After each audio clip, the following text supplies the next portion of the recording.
ಮತ್ತೊಂದು ಆವರ್ತಿ ಯೇಸು ಕ್ರಿಸ್ತನ ನಾಮದಲ್ಲಿ ನಿಮ್ಮೆಲ್ಲರ ಮನಸ್ಸನಾಗಿದ್ದೇನೆ. ಈ ಸಾಯಂಕಾಲ ಸಂಜೆ ವೇಳೆಯಲ್ಲಿ ತಂದೆ ದೇವರು ಮತ್ತೊಂದು ಆವರ್ತಿ ನಮಗೆ ಅವಕಾಶ ಮಾಡಿಕೊಟ್ಟಿದ್ದಾರೆ ದೇವರ ವಾಕ್ಯವನ್ನು ಕೇಳಿಸ್ಕೊಳ್ಳೋದಕ್ಕಾಗಿ. ಈ ಸಂದರ್ಭದಲ್ಲಿ ನಾವು ವಾಕ್ಯವನ್ನು ಕೇಳಿಸ್ಕೊಳ್ಳೋದಕ್ಕಿಂತ ಮುಂಚಿತವಾಗಿ ಬ್ರದರ್ ಅವರಿಗಾಗಿ ಮತ್ತು ಸೇರಿ ಬಂದಿರತಕ್ಕಂಥ ನಮ್ಮೆಲ್ಲರಿಗಾಗಿ ನಾವು ಮೊದಲನೇದಾಗಿ ಪ್ರಾರ್ಥನೆ ಮಾಡೋಣ. ನಂತರ ನಾವು ದೇವರ ವಾಕ್ಯವನ್ನು ಕೇಳಿಸ್ಕೊಳ್ಳೋದಕ್ಕೆ ಹೋಗೋಣಂತೆ. ನಮ್ಮ ಮಧ್ಯದಲ್ಲಿರ್ತಕ್ಕಂಥ ಸಿಸ್ಟರ್ ಲತಾ ಎಚ್ ಅಂತ ಹೇಳ್ಬಿಟ್ಟು ಅವರು ಆರಂಭದ ಪ್ರಾರ್ಥನೆ ಮಾಡ್ಬೇಕಂತ ನಾನು ಕೇಳ್ಕೊಳ್ತೀನಿ. ಲತಾ ಎಚ್ ಅಂತ ಸಿಸ್ಟರ್ ಪ್ರೇಯರ್ ಮಾಡಿ. ಓಕೆ. ನಮ್ಮನ್ನು ಬಹಳವಾಗಿ ಪ್ರೀತಿ ಮಾಡುವ ನನ್ನ ಪರಲೋಕದ ತಂದೆಯಾದ ದೇವರೇ, ಕರ್ತನೆ ಈ ಒಂದು ಸಂಜೆಯ ವೇಳೆಗಾಗಿ ನಿನಗೆ ಸ್ತೋತ್ರವನ್ನು ಸಲ್ಲಿಸ್ತೇವೆ ಸ್ವಾಮಿ. ಕರ್ತನೆ ಈ ಒಂದು ಉಚಿತ ಸತ್ಯವೇದ ಅಧ್ಯಯನ ತರಗತಿಗೆ ಬರ್ಲಿಕ್ಕೆ ಕೊಟ್ಟಂತ ಕೃಪೆಗಾಗಿ ಸ್ತೋತ್ರ ಅಪ್ಪ. ಬಂದು ಕರ್ತನೆ ಸೇರಿರುವಂತ ಎಲ್ಲ ಸಹೋದರ ಸಹೋದರಿಯರು ನಿನ್ನ ಕರಗಳಿಗೆ ಹೇಳಿಕೊಡುವಂತ ಬ್ರದರ್ ಅನ್ನು ಕೂಡ ನಿನ್ನ ಕರಗಳಿಗೆ ಒಪ್ಪಿಸಿ ಕೊಡ್ತಾ ಇದ್ದೇನೆ ಸಪ್ಪ. ಕರ್ತನೆ ಅಪ್ಪ, ಬೋಧನೆ ಮಾಡುವಾಗ ಸ್ವಾಮಿ ಅದನ್ನ ಅರ್ಥ ಮಾಡಿಕೊಂಡು ಕರ್ತನೆ ಆ ವಾಕ್ಯವನ್ನು ಕೇಳಿದ ಪ್ರಕಾರ ನಡೆಯಲಿಕ್ಕೆ ದೇವರಾತ್ಮನೆ ನಮ್ಮೊಬ್ಬೊಬ್ಬರಿಗೂ ನಿನ್ನ ಸಹಾಯದ ಹಸ್ತ ಚಾಚಲ್ಪಡಲಿ ಏಸಪ್ಪ. ಕರ್ತನೆ ಒಬ್ಬೊಬ್ಬರು ಕರ್ತನೆ ಅದನ್ನ ಅರ್ಥ ಮಾಡಿಕೊಂಡು ಕರ್ತನೆ ನಡೆಯಲಿಕ್ಕೆ ಕೃಪೆ ಮಾಡಿಕೊಡ್ರಿ ಕರ್ತನೆ. ತಗ್ಗಿಸಿಕೊಳ್ಳುವಂತ ಹೃದಯ, ಕ್ಷಮಿಸುವಂತ ಹೃದಯ, ಪ್ರೀತಿಸುವಂತ ಹೃದಯ ಕರ್ತನೆ, ನಿನ್ನಲ್ಲಿರುವಂತ ಸ್ವಭಾವ ಗುಣಗಳು ಏಸಪ್ಪ ಒಬ್ಬೊಬ್ಬರೊಳಗೆ ಆಳ್ವಿಕೆ ಮಾಡ್ಲಿ ಅಂತ ನಾನು ಕೇಳ್ಕೊಳ್ತೇನೆ ಸ್ವಾಮಿ. ಕಲಿತು ಮತ್ತೊಬ್ಬರಿಗೆ ಪ್ರಯೋಜನಾರ್ಥವಾಗಿ ಕರ್ತನೆ ನಾವಿರ್ಲಿಕ್ಕೆ ಕೃಪೆ ಮಾಡಿಕೊಡ್ರಿ ಕರ್ತನೆ. ಎಲ್ಲರೂ ಅರ್ಥ ಮಾಡಿಕೊಳ್ಳುವಂತ ಗ್ರಹಣ ಶಕ್ತಿಯನ್ನು ಕೊಡ್ಬೇಕಾಗಿ, ಶ್ರವಣ ಶಕ್ತಿಯನ್ನು ಕೊಡ್ಬೇಕಾಗಿ ನಾನು ನಿನ್ನ ಪಾದದಲ್ಲಿ ಕೇಳ್ಕೊಳ್ತೇನೆ ಸ್ವಾಮಿ. ಎಲ್ಲವನ್ನ ನಿನ್ನ ಕರಗಳಿಗೆ ಬಿಟ್ಟು ಕೊಡುತ್ತಾ ಎಲ್ಲ ಘನಮಾನ ಮಹಿಮೆಯ ಪಾದಕ್ಕೆ ಸಲ್ಲಿಸುತ್ತಾ ಯೇಸುವಿನ ಮಧುರವುಳ್ಳ ನಾಮದಲ್ಲಿ ದೀನತೆಯನ್ನು ಬೇಡಿ ಹೊಂದಿದೆ ಪರಲೋಕದ ಜೀವುಳ ನನ್ನ ತಂದೆ. Amen. Amen. Amen brother. Thank you sister. Brother start ಮಾಡ್ರಿ. ಓಕೆ. ಕ್ರಿಸ್ತನಲ್ಲಿ ಪ್ರೀತಿಯಿಂದ ಕರೆಯಲ್ಪಟ್ಟಂತ ಪ್ರಿಯ ಸಹೋದರ ಮತ್ತು ಸಹೋದರಿಯರೇ, ನಿಮ್ಮೆಲ್ಲರಿಗೂ ನಮ್ಮ ರಕ್ಷಕರಾದಂತ ಯೇಸು ಕ್ರಿಸ್ತರ ಒಂದು ಮುದ್ದಾದ ಹೆಸರಿನಲ್ಲಿ ಈ ಒಂದು ಉಚಿತವಾದಂತ ಸತ್ಯವೇದ ಅಧ್ಯಯನಕ್ಕೆ ಪ್ರೀತಿಯಿಂದ ಸ್ವಾಗತ ಕೋರುವಂತನಾಗಿದ್ದೀನಿ. ಪ್ರಿಯರೇ, ದಯವಿಟ್ಟು ಈ ದಿನ ಹೇಳುವಂತ ಒಂದು ಪಾಠಗಳನ್ನ ಅದನ್ನ ದಯವಿಟ್ಟು ಬೈಬಲ್ನ ತೆಗೆದು ಓದಿ. ಅದೇ ರೀತಿಯಾಗಿ ಇವತ್ತು ನಾವು ಯೋರ್ದಾನ್ ನದಿಯಿಂದ ಹೊರಟು ಬಂದ 4 ನದಿಗಳು ಅನ್ನೋ ಒಂದು ಪಾಠನ ನಾವು ನೋಡ್ತಾ ಇದ್ದೀವಿ. The river out of Eden ಅನ್ನೋ ಒಂದು ಪಾಠ. ದಯವಿಟ್ಟು ಅದನ್ನು ಕೂಡ ನೋಟ್ಸ್ ಮಾಡ್ಬೇಕಾಗಿ ನಿಮ್ಮಲ್ಲಿ ವಿನಂತಿ ಪೂರ್ವವಾಗಿ ಕೇಳ್ಕೊಳ್ತೇನೆ. ಪ್ರಿಯ ಸಹೋದರ ಮತ್ತು ಸಹೋದರಿಯರೇ, ನಿಮ್ಗೆ ಹಲವಾರು ಬಾರಿ ನಾವು ಪಾಠ ತೆಗಿಬೇಕಾದ್ರೆ ಈ ಒಂದು divine plan of the age ಅನ್ನೋ ಒಂದು ಚಾರ್ಟ್ ನ ನಿಮ್ಗೆ ಎಕ್ಸ್ಪ್ಲೈನ್ ಮಾಡಿರ್ತೀವಿ. ಪ್ರಮುಖವಾಗಿ ಹೇಳ್ಬೇಕಾದ್ರೆ ಸಭೆ ಅನ್ನೋ ಒಂದು ಪಾಠದಲ್ಲಿ. ಪ್ರಿಯರೇ, ಈ ಒಂದು ಡಿವೈನ್ ಪ್ಲಾನ್ ಚಾರ್ಟ್ ಇರುವಂತ ಒಂದು ದೇವರ ಒಂದು ದೈವಿಕವಾದಂತ ಯೋಜನೆನ ಇವತ್ತು ನಾವು ಸಂಪೂರ್ಣವಾಗಿ ಮಾಹಿತಿ ಭರಿತವಾಗಿ ಅರ್ಥ ಮಾಡ್ಕೊಳ್ಳುವಂತವರಾಗಿರೋಣ. ಆ ಒಂದು ಫುಲ್ ಒಂದು ಓವರ್ ಆಗಿ ನಮ್ಗೆ ಇವತ್ತು ಈ ಒಂದು ಪಾಠದಲ್ಲಿ ನಮ್ಗೆ ಅರ್ಥ ಆಗುತ್ತೆ. ಅದೇ ಇವತ್ತು the river out of Eden ತೋಟದಿಂದ ಹೊರ ಬಂದ 4 ನದಿಗಳು. ಪ್ರಿಯ ಸಹೋದರ ಮತ್ತು ಸಹೋದರರೇ, ಆ ಒಂದು 4 ನದಿಗಳಲ್ಲಿ ಯಾವ ನದಿ ಯಾವ್ದು ಹೆಸರು, ಯಾವ ನದಿ ಯಾವ ಒಂದು ದಿಕ್ಕಿಗೆ ಹೋಯ್ತು, ಆ ಒಂದು ಅರ್ಥ ಏನು ಅನ್ನೋದನ್ನೆಲ್ಲಾನು ಕೂಡ ಈ ದಿನ ನಾವು ನೋಡೋಣ. ಮೊದಲನೇದಾಗಿ ದಯವಿಟ್ಟು ವಾಕ್ಯನ ಓದ್ಬೇಕಾಗಿ ಕೇಳ್ಕೊಳ್ತೇನೆ. ಆದಿಕಾಂಡ 2ನೇ ಅಧ್ಯಾಯ 10ನೇ ವಚನ ಓದಿ.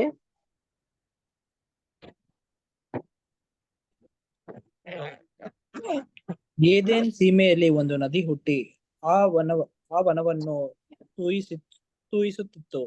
ಅದು ಆಚೆ ಕಡೆಯಲ್ಲಿ ಒಡೆದು 4 ಶಾಖೆಗಳಾಯಿತು. ಮೊದಲನೆಯ ನೋಡಿ ಪ್ರಿಯರೇ, ಏದೇನ್ ತೋಟ ನಮಗ್ ಗೊತ್ತು. ದಯವಿಟ್ಟು ಮ್ಯೂಟ್ ಮಾಡ್ಕೋಬೇಕಾಗಿ ಕೇಳ್ಕೊಳ್ತೇನೆ. ಬೈಬಲ್ ಓದ ನಂತರ ಸಹೋದರ ಸಹೋದರಿಯರು ದಯವಿಟ್ಟು ಮ್ಯೂಟ್ ನ ಮಾಡ್ಕೊಳ್ಳಿ. ಲತಾ ಸಿಸ್ಟರ್ ಓದಾದ ನಂತರ ಅನ್ಮ್ಯೂಟ್ ಮಾಡ್ಕೊಂಡು ನೀವು ಯೂಸ್ ಮಾಡ್ಬೇಕಾಗಿ ಕೇಳ್ಕೊಳ್ತೇನೆ. ಪ್ರಿಯರೇ, ನಾವು ಓದಿದ ವಚನದ ಆಧಾರದಲ್ಲಿ ಪಾಠನ ನೋಡ್ತಾ ಇದ್ದೀವಿ.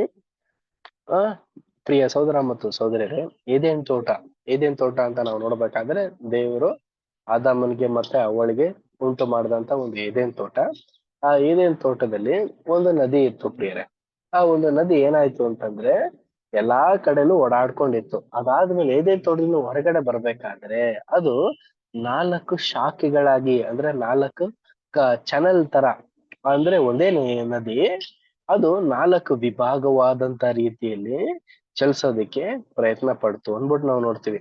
ಮೊದಲನೇದು ಏನು, ಯಾವ ದಿಕ್ಕಿಗೆ ಹೋಗ್ತು, ಏನದರ ಹೆಸರು ಅನ್ನೋದನ್ನ ನಾವು ನೋಡೋಣ. 11ನೇ ವಚನ ಓದಿ ಬ್ರದರ್. ಆದಿಕಾಂಡ 2ನೇ ಅಧ್ಯಾಯ 11ನೇ ವಚನ. ಮೊದಲನೆಯದರ ಹೆಸರು ಪಿಶೋನ್. ಅದು ಬಂಗಾರ ದೊರಕುವ ಹವಿಳ ದೇಶವನ್ನೆಲ್ಲ ಸುತ್ತುವುದು. ಆ ದೇಶದ ಬಂಗಾರವು ಶ್ರೇಷ್ಠವಾದದ್ದು. ಅಲ್ಲಿ ಬದೋಲೋಕ, ಧೂಪವು, ಗೋವೇದಿಕೆಯ ರತ್ನವು ಸಿಕ್ಕುತ್ತವೆ. Thank you brother. ಪ್ರಿಯರೇ, ಮೊದಲನೇ ಹೆಸರೇ ಏನು ಅಂದ್ರೆ ಪಿಶೋನ್. ದಯವಿಟ್ಟು ಎಲ್ಲರೂ ಕೂಡ ಅಂಡರ್ಲೈನ್ ಮಾಡ್ಕೊಳ್ಳಿ. ಈ ಒಂದು ಪಿಶೋನ್ ನದಿ ಇದು ಯಾವ ಒಂದು ಜಾಗಕ್ಕೆ ಅಂತಂದ್ರೆ ಹವಿಲ ಅನ್ನೋ ಒಂದು ದೇಶಕ್ಕೆ ಹೋಗುತ್ತಂತೆ. ಅಲ್ಲಿ ಏನ್ ಸಿಗುತ್ತೆ? ಅಪ್ಪಟ ಬಂಗಾರ, ಪ್ರಿಯ ಸಹೋದರ ಮತ್ತು ಸಹೋದರಿಯರೇ. ಅದಾದ್ಮೇಲೆ ಅದು ಬೊಹ್ಲೋನ್ ಮತ್ತು ರೋಮ್ ಅನ್ನೋ ಕುಲಕ್ಕೆ ಇದೆ ಅನ್ಬಿಟ್ಟು ಹೇಳ್ತಾ ಇದಾರೆ ಪ್ರಿಯರ. ಇದು ನಮ್ಗೆ ಒಂದು ಪಾಯಿಂಟ್ ಅರ್ಥ ಆಗತ್ತೆ ನೋಡಿ. ಏದೇನ್ ತೋಟದಿಂದ ಬಂದಂತ ಮೊದಲನೇ ಒಂದು ಭಾಗದಲ್ಲಿ ಬಂದಂತ ಒಂದು ಮೊದಲನೇ ನದಿ ಹೆಸರು ಪಿಶೋನ್. ಅದು ಬಂಗಾರ ದೊರೆಯುವಂತ ಒಂದು ಸ್ಥಳಕ್ಕೆ ಹೋಗ್ತಾ ಇದೆ ಎಂದು ನಾವು ನೋಡ್ತೀವಿ. ಈಗ 2ನೇ ಒಂದು ಭಾಗ ಆಗಿರುವಂತ ಆ ಏದೇನ್ ತೋಟದಿಂದ ಹೊರಬಂದಂತ ನದಿ, ಅದರ ಹೆಸರೇನು? 13ನೇ ವಚನ ಓದಿ. 2ನೆಯ ನದಿಯ ಹೆಸರು ಗೀಹೋನ್. ಅದು ಕೂಶ್ ದೇಶವನ್ನೆಲ್ಲ ಸುತ್ತುವುದು. ನೋಡಿದ್ರ ಅದ್ರ ಹೆಸರು ಏನಂತ ನಾವು ನೋಡ್ಬೇಕಾದ್ರೆ ಕೂಶ್ ಅಂತ. ಇದು ಗೀಹೋನ್ ಅದು ಯಾವ ಒಂದು ದೇಶದಲ್ಲೆಲ್ಲ ಸುತ್ತುತ್ತೆ ಅಂತ ನಾವು ನೋಡ್ಬೇಕು. ಕೂಶ್ ದೇಶವನ್ನೆಲ್ಲ ಸುತ್ತುತ್ತೆ ಅನ್ಬಿಟ್ಟು ಹೇಳ್ತಾ ಇದಾರೆ ಪ್ರಿಯರೇ. ನೋಡಿ, ಅಲ್ಲಿ ಏನ್ ಸಿಗುತ್ತೆ ಅಂತ ಏನು ಹೇಳಿಲ್ಲ, ಬಟ್ ಅಲ್ಲಿ ಸುತ್ತುತ್ತೆ ಅನ್ಬಿಟ್ಟು ಇಲ್ಲಿ ನಮ್ಗೆ ರೆಪ್ರೆಸೆಂಟ್ ಮಾಡ್ತಾ ಇದೆ ಸತ್ಯವೇದ. ಮತ್ತೆ 3ನೇ ಒಂದು ಭಾಗ ಆಗಿ ಹೊರಟಂತ ನದಿಯ ಹೆಸರು ಏನು? 14ನೇ ವಚನ ನೋಡಿ. 3ನೇ ನದಿಯ ಹೆಸರು ಹೆದಿಕೇಲ್. ಅದು ಅಶೂರ್ ದೇಶದ ಮುಂದೆ ಹರಿಯುವುದು. ನೋಡಿ, 3ನೇ ಹೆಸರು ಹಿದಿಕೇಲ್. ಅದು ಅಶೂರ್ ದೇಶದ ಮುಂದೆ ನಡ್ಕೊಂಡು ಹೋಗುತ್ತೆ ಅನ್ಬಿಟ್ಟು ನಮ್ಗೆ ಇಲ್ಲಿ ಮಾಹಿತಿನ ಕೊಡ್ತಾ ಇದಾರೆ ಪ್ರಿಯ. 4ನೇದು ಯಾವುದು ಓದಿ. 4ನೇ ನದಿ 14ನೇ ವಚನ. 4ನೆಯದು ಯೂಫ್ರಿಟಿಸ್ ನದಿ. ಅಷ್ಟೇ ಕೊಟ್ಟಿರೋದಲ್ಲಿ ನೋಡಿ. 4ನೇ ನದಿ ಏನಾಗಿದೆ ಅಂತ ನಾವು ನೋಡ್ಬೇಕು. ಯೂಫ್ರೆಟಿಸ್ ನದಿ. ಪ್ರಿಯ ಸಹೋದರ ಮತ್ತು ಸಹೋದರಿಯರೇ, ಈಗ ನಮ್ಮ ದೇಶದಲ್ಲಿ ನಾವು ನೋಡ್ಬೇಕಾಗಿ ಒಂದು ಪ್ರಪಂಚದಲ್ಲಿ ಈಗ ಹೋದಂತ 3 ನದಿಗಳು ಹೆಸರು ಎಲ್ಲೂ ಈಗ ಪ್ರೆಸೆಂಟ್ ಆಗಿ ಎಲ್ಲೂ ಕಾಣಿಸ್ತಾ ಇಲ್ಲ. ಆದ್ರೆ ಯೂಫ್ರೆಟಿಸ್ ಅನ್ನೋ ಒಂದು ನದಿ ಇದೆಯಾ? ಈಗ್ಲೂ ಕೂಡ ಇದೆ ಪ್ರಿಯ ಸಹೋದರ ಮತ್ತು ಸಹೋದರಿಯರೇ. ಹಾಗಿರ್ಬೇಕಾದ್ರೆ ಈ ಒಂದು 4 ನದಿಗಳಲ್ಲೂ 4 ಭಾಗವಾಗಿ ದೇವರು ಏನೋ ಒಂದು ಮಾಹಿತಿನ ದೇವರ ಮಕ್ಕಳಿಗೆ ಹಂಚೋದಕ್ಕೋಸ್ಕರ ನಿಂತಿದ್ದಾರೆ ಪ್ರಿಯ ಸಹೋದರ ಮತ್ತು ಸಹೋದರಿಯರೇ. ನೋಡಿ, ಮತ್ತೆ ವಾಕ್ಯನ ನಾವು ಓದಿ ಅರ್ಥ ಮಾಡ್ಕೊಳ್ಳೋಣ. ಆದಿಕಾಂಡ 2ನೇ ಅಧ್ಯಾಯ 10ನೇ ವಚನ ಮತ್ತೊಮ್ಮೆ ಓದಿ. ಏದೇನ್ ಸೀಮೆಯಲ್ಲಿ ಒಂದು ನದಿ ಹುಟ್ಟಿ ಆ ವನವನ್ನು ತೋಯಿಸುತ್ತಿತ್ತು. ಅದು ಆಚೆಯ ಕಡೆಯಲ್ಲಿ ಒಡೆದು 4 ಶಾಖೆಗಳಾಯಿತು. ಮೊದಲನೆಯದರ ಹೆಸರು ಪಿಶೋನ್. ಅದು ಸಾಕು ಬ್ರದರ್. ನೋಡಿ, ಏದೇನ್ ತೋಟದಲ್ಲೇ ಇದ್ದಂತ ಒಂದು ನದಿ 4 ಶಾಖೆಗಳಾಗಿ ಅದು ಹೊರ ಬಂದಿದೆ ಅನ್ಬಿಟ್ಟು ಹೇಳ್ಬೇಕಾದ್ರೆ ಇದ್ರಲ್ಲಿ ಏನೋ ಒಂದು ಅಡಕವಾದಂತ ಒಂದು ಸತ್ಯಾರ್ಥನ ದೇವರು ನಮ್ಗೆ ಉಂಟು ಮಾಡೋದಕ್ಕೋಸ್ಕರ ನಿಂತಿದ್ದಾರೆ ಪ್ರಿಯರೇ. ಹಾಗಿರ್ಬೇಕಾದ್ರೆ ಏನು? ನಮ್ಗೆ ಸತ್ಯವೇದ ಡೈರೆಕ್ಟ್ ಆಗಿ ನಾವು ಓದಿದಾಗ ನಮ್ಗೆ ಅರ್ಥ ಆಗಲ್ಲ ಪ್ರಿಯರೇ. ಇದರಲ್ಲಿ ಸಿಂಬಾಲಿಕ್ ಅರ್ಥವಾದಂತ ಒಂದು ಸಾಂಕೇತಿಕವಾದಂತ ಒಂದು ಮಾತುಗಳೆಲ್ಲ ಇರುತ್ತೆ. ನೀರು ಅಂದ್ರೆ ಅದರ ಒಂದು ಆತ್ಮಿಕವಾದಂತ ಅರ್ಥ ಏನು ಅಂತ ಅಂದ್ಬಿಟ್ಟು ನಾವು ಹುಡುಕ್ಬೇಕು. ಈ ರೀತಿ ನಾವು ಹುಡುಕಿ ಓದಿದ್ರೇನೆ ನಮ್ಗೆ ಸತ್ಯವೇದ ಅರ್ಥ ಆಗೋದು ಪ್ರಿಯರೇ. ಹಾಗಿರ್ಬೇಕಾದ್ರೆ ನೀರು ಅಂದ್ರೆ ಏನು? ಇದು ಸತ್ಯನಾ ಅಂತ ನಾವು ನೋಡ್ಬೇಕಾದ್ರೆ ನೀರನ್ನ ಸತ್ಯಕ್ಕೆ ನಾವು ಮಾಡೋದಕ್ ಸಾಧ್ಯನೇ ಇಲ್ಲ. ಯಾಕೆಂದ್ರೆ ಇನ್ ಕೇಸ್ ಏನಾದ್ರೂ ಇಲ್ಲಿ ಉಲ್ಲೇಖ ಮಾಡಿರುವಂತ ನೀರು ಸತ್ಯಕ್ಕೆ ಉಪಯೋಗ ಆಗಿದ್ರೆ ಒಂದೇ ಸತ್ಯ ಬರುತ್ತೆ ಇದೆ ತೋಟದಿಂದ, ಅದು 4 ಸತ್ಯವಾಗಿ ಮಾರ್ಪಾಟಾಗತ್ತಾ? ಇಲ್ಲ ಪ್ರಿಯ ಸಹೋದರ ಮತ್ತು ಸಹೋದರ, ಇದು ವಾರ್ತೆ ಸರಿ ಇಲ್ಲ. ನೀರನ್ನ ನಮ್ಗೆ ಇನ್ನೂ ಒಂದ್ ಕಡೆ ಉಪಯೋಗ ಮಾಡಿದ್ದಾರೆ ಪ್ರಿಯ ಸಹೋದರ ಮತ್ತು ಸಹೋದರಿಯರೇ. ನಮ್ದೆಲ್ಲ ಒಂದೇ ನಂಬಿಕೆ ಇರ್ಬೇಕಾದ್ರೆ ನೀರು ಅನ್ನೋದು ಏನೋ ಒಂದು ಮಾಹಿತಿ ಇದೆ. ನೀರು ಅಂದ್ರೆ ಯಾರು ಅಂತ ನಾವು ನೋಡ್ಬೇಕಾದ್ರೆ ಜನ ಸಮೂಹ, ಪ್ರಜೆಗಳು, ಇಡೀ ಪ್ರಪಂಚದಲ್ಲಿರುವಂತ ಎಲ್ಲಾ ವಿಧವಾದಂತ ಒಂದು ಜನಕ್ಕೆ ಹೇಳುವಂತ ಒಂದು ವಾರ್ತೆನೆ ನೀರು ಪ್ರಿಯರೇ. ನೋಡಿ, ಪ್ರಕಟಣೆ 17ನೇ ಅಧ್ಯಾಯ 15ನೇ ವಚನ.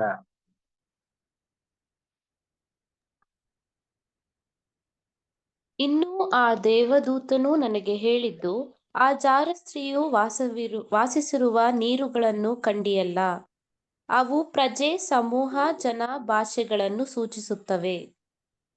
ನೋಡಿದ್ರ ಆ ಒಂದು ನೀರನ್ನ ಕಂಡಿಯನ್ನ ಆ ನೀರ್ ಯಾವ್ದಕ್ ಸೂಚಿಸುವಾಗಿರೋದು ಅಂತ ನಾವು ನೋಡ್ಬೇಕಾದ್ರೆ ಪ್ರಜೆ, ಜನಾಂಗ, ಸಮೂಹ ಅಂದ್ರೆ ಇಡೀ ಪ್ರಪಂಚದಲ್ಲಿರುವಂತ ಎಲ್ಲ ಮನುಷ್ಯ ಕುಲಕ್ಕೆ ಹೋಲಿಕೆ ಆಗಿದೆ ಪ್ರಿಯರೇ. ಇದು ಹೆಂಗೆ ನಾವು ಅರ್ಥ ಮಾಡ್ಕೋಬಹುದು ಪ್ರಿಯ ಸೋದರ ಮತ್ತು ಸೋದರ? ತುಂಬಾ ಸುಲಭವಾಗಿ ನಾವು ಅರ್ಥ ಮಾಡ್ಕೋಬಹುದು ನೋಡಿ. ಏದೇನ್ ತೋಟದಲ್ಲಿ ಯಾರಪ್ಪ ಇದ್ದಿದ್ದು? ಯಾರಿದ್ದು ಬ್ರದರ್ಸ್ ಅಂಡ್ ಸಿಸ್ಟರ್ಸ್?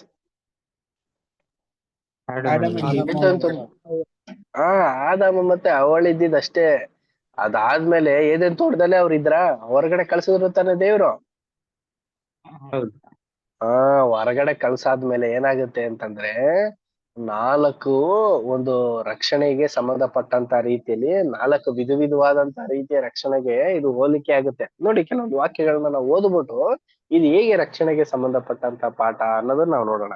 ನೋಡಿ, ಏದೇನ್ ತೋಟದಲ್ಲಿ ಆದಾಮ ಇದ್ದ ಪ್ರಿಯರೇ. ಆತನು ಏನ್ ಮಾಡ್ತಾನೆ ಅಂತಂದ್ರೆ ಅವಳಿಗೂ ಕೂಡ ಹೇಳಿರ್ತಾನೆ, ನೋಡಮ್ಮ, ದೇವ್ರು ನಮ್ಗೆ ಹೇಳಿದ್ದಾರೆ ಈ ಹಣ್ಣನ್ನ ನಾವು ತಿನ್ಬಾರ್ದು ಅನ್ಬಿಟ್ಟು. ಆದ್ರೆ ಅವಳು ಏನ್ ಮಾಡ್ಬಿಡ್ತಾಳೆ ಅಂತಂದ್ರೆ ಸರ್ಪದ ಒಂದು ವಂಚನೆ ಮಾತಿಗೆ ಒಳಬಿದ್ದು ಹಣ್ಣನ್ನ ತಿನ್ಲೂಬಾರ್ದು, ಮುಟ್ಲೂಬಾರ್ದು ಅಂತ ಅಂದ್ಬಿಟ್ಟು ಆ ಸರ್ಪದ ಒಂದು ಮಾತಿನಿಂದ ಹಣ್ಣನ್ನ ತಿನ್ಬಿಡ್ತಾರೆ. ತಿಂದಾದ ನಂತರ ಪ್ರಿಯ ಸಹೋದರ ಮತ್ತು ಸಹೋದರಿಯರೇ, ದೇವರ ಒಂದು ಕೋಪಕ್ಕೆ ಗುರಿಯಾಗಿ ಅವರಿಬ್ಬರು ಮತ್ತೆ ಇಡೀ ಪ್ರಪಂಚ ಶಾಪಕ್ಕೆ ಒಳಗಾಯ್ತು. ವಾಕ್ಯ ಓದೋಣ ನೋಡಿ, ಆದಿಕಾಂಡ 3ನೇ ಅಧ್ಯಾಯ 17ನೇ ವಚನ. ಮತ್ತು ಪುರುಷನಿಗೆ, ತಿನ್ನಬಾರದೆಂದು ನಾನು ನಿನಗೆ ಆಜ್ಞಾಪಿಸಿದ ಮರದ ಫಲವನ್ನು ನೀನು ಹೆಂಡತಿಯ ಮಾತು ಕೇಳಿ ತಿಂದ ಕಾರಣ ನಿನ್ನ ನಿಮಿತ್ತ ಭೂಮಿಗೆ ಶಾಪ ಬಂತು. ನಿನ್ನ ಜೀವಮಾನವೆಲ್ಲ ಕರೆಕ್ಟ್ ಸಿಸ್ಟರ್, ಓದಿ ವೆರಿ ಗುಡ್. ನಿನ್ನ ಜೀವಮಾನವೆಲ್ಲ ದುಡಿದು ದುಡಿದು ಭೂಮಿಯ ಹುಟ್ಟುವಳಿಯನ್ನು ತಿನ್ನಬೇಕು. ಸಾಕು ಸಿಸ್ಟರ್. ನೋಡಿ, ಎಲ್ಲ ಹೇಳಿದ್ರು ತಿನ್ಬಾರ್ದ ಹಣ್ಣನ್ನ ತಿನ್ಬಿಟ್ಟಿದ್ಯಪ್ಪ, ಆದರೆ ನಿನ್ನ ನಿಮಿತ್ತ ಭೂಮಿಗೆ ಶಾಪ ಬಂದಿದೆ. ನೋಡಿ, ಆದಾಮ ಮತ್ತೆ ಅವ್ವಳ ನಿಮಿತ್ತದಿಂದ ಪ್ರಿಯರೇ ಇಡೀ ಭೂಮಿಗೆ ಶಾಪ ಬಂತು. ಅಂದ್ರೆ ಏನು? ನಾವು ಈಗಿರುವಂತ ಈ ಒಂದು ಕಲ್ಲು, ಮಣ್ಣು, ಮರ, ಗಿಡಗಳಿಗೆಲ್ಲ ಪ್ರಿಯ ಸಹೋದರ ಮತ್ತು ಸಹೋದರ, ಮನುಷ್ಯ ಕುಲಕ್ಕೆ ಶಾಪ ಬಂದಿದ್ದು ಪ್ರಿಯ ಸಹೋದರ ಮತ್ತು ಸಹೋದರರೇ. ಏನಕ್ಕಂದ್ರೆ ದೇವರ ಒಂದು ಆಲೋಚನೆ ಏನಾಗಿತ್ತು ಗೊತ್ತಾ? ಒಬ್ಬ ಮನುಷ್ಯನಿಂದನೇ ಇಡೀ ಪ್ರಪಂಚದಲ್ಲಿರುವಂತ ಮನುಷ್ಯಗಳೆಲ್ಲ ಹುಟ್ಟಬೇಕು ಅನ್ನೋದೇ ದೇವರ ಒಂದು ಆಲೋಚನೆ. ಅದೇ ಅಪೊಸ್ತಲರ ಕೃತ್ಯಗಳು 17ನೇ ಅಧ್ಯಾಯ 26ನೇ ವಚನದಲ್ಲಿ ಹೇಳೋದು ಪ್ರಿಯ ಸಹೋದರ ಮತ್ತು ಸಹೋದರರ, ಒಂದೇ ರಕ್ತದಿಂದ ಎಲ್ಲಾ ಜನಾಂಗಗಳನ್ನು, ಮನುಷ್ಯರನ್ನು ಉಂಟು ಮಾಡಿದೀನು ಅನ್ಬಿಟ್ಟು ವಾಕ್ಯ ಹೇಳ್ಬೇಕಾದ್ರೆ ಪ್ರಿಯರೇ, ಆದಾಮನಿಂದನೇ ಎಲ್ಲಾರನ್ನು ಉಂಟು ಮಾಡಿದ್ದು. ಅದೇ ತರನೇ ಆದಾಮ ಮಾಡಿರೋ ತಪ್ಪಿನಿಂದ ಇಡೀ ಪ್ರಪಂಚ ಎಲ್ಲಾ ಮಕ್ಕಳ ಮೇಲೂ ಏನಾಗಿದೆ ಅಂತ ನಾವು ನೋಡ್ಬೇಕು, ಬಿದ್ದಿದ್ದಾರೆ. ಅದಾದ ನಂತರ ಪ್ರಿಯ ಸಹೋದರ ಮತ್ತು ಸಹೋದರಿಯರೇ, ನೋಡಿ, ಆದಾಮ ಮತ್ತೆ ಅವಳ ಬಿಂದ ಏದೇನ್ ತೋಟದಿಂದ ನೀರು ಏನಾಯ್ತು? ಹೊರಗಡೆ ಬಂತು. ಆದಾಮ ಮತ್ತೆ ಅವಳಿ ಹೊರಗಡೆ ಬಂದಾದ ತಕ್ಷಣ ಏನಾಗುತ್ತೆ ಅಂತಂದ್ರೆ ಆ ಒಂದು ಜನಾಂಗ 4 ರಕ್ಷಣೆಗೆ ಸಂಬಂಧಪಟ್ಟಂತ ರೀತಿಯಲ್ಲಿ ಆಗೋಗ್ತಾರೆ ಪ್ರಿಯ ಸಹೋದರ ಮತ್ತು ಸಹೋದರಿಯರೇ. ಇದನ್ನ ನಾವು ಯಾವ ರೀತಿ ಹೇಳ್ಬೋದು ಪ್ರಿಯ ಸಹೋದರ ಮತ್ತು ಸಹೋದರಿಯರೇ? ನಮಗ್ ಗೊತ್ತಿರೋ ಪ್ರಕಾರ, ನಾವು ಇದುವರೆಗೂ ಕೇಳಿರೋವರ ವಾಕ್ಯದ ಪಾಠಗಳ ಪ್ರಕಾರ, ಈ ಒಂದು ಮನುಷ್ಯ ಕುಲಕ್ಕೆ 4 ವಿಧವಾದಂತ ಒಂದು ರಕ್ಷಣೆಗಳಿದೆ. 1,44,000 ಸದಸ್ಯರುಗಳು, 2ನೇದು ಮಹಾ ಸಮೂಹ, 3ನೇದು ನಂಬಿಕೆಯ ವೀರರುಗಳು, 4ನೇದು ಇಡೀ ಲೋಕ ಪ್ರಿಯ ಸಹೋದರ ಮತ್ತು ಸಹೋದರರೇ.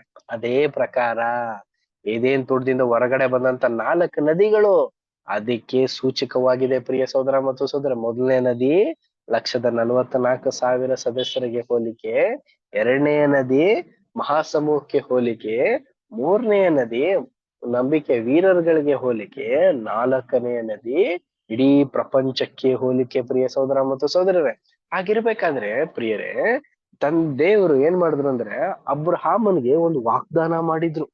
ನೋಡಮ್ಮ, ನಿನ್ನ ನಿಮಿತ್ತ ನಾನು ಭೂಮಿಗೆ ಏನ್ ಮಾಡ್ತೀನಿ ಅಂತಂದ್ರೆ ಆಶೀರ್ವಾದನ ಉಂಟು ಮಾಡ್ತೀನಿ. ಆದಿಕಾಂಡ 22ನೇ ಅಧ್ಯಾಯ 16ನೇ ವಚನದಲ್ಲಿ ಹೇಳಿರೋ ಪ್ರಕಾರ ಅದು 2 ವಿಧವಾದಂತ ಒಂದು ರಕ್ಷಣೆಗೆ ಸಂಬಂಧಪಟ್ಟಂತ ವಾಗ್ದಾನ. ಅಂದ್ರೆ ಏನು?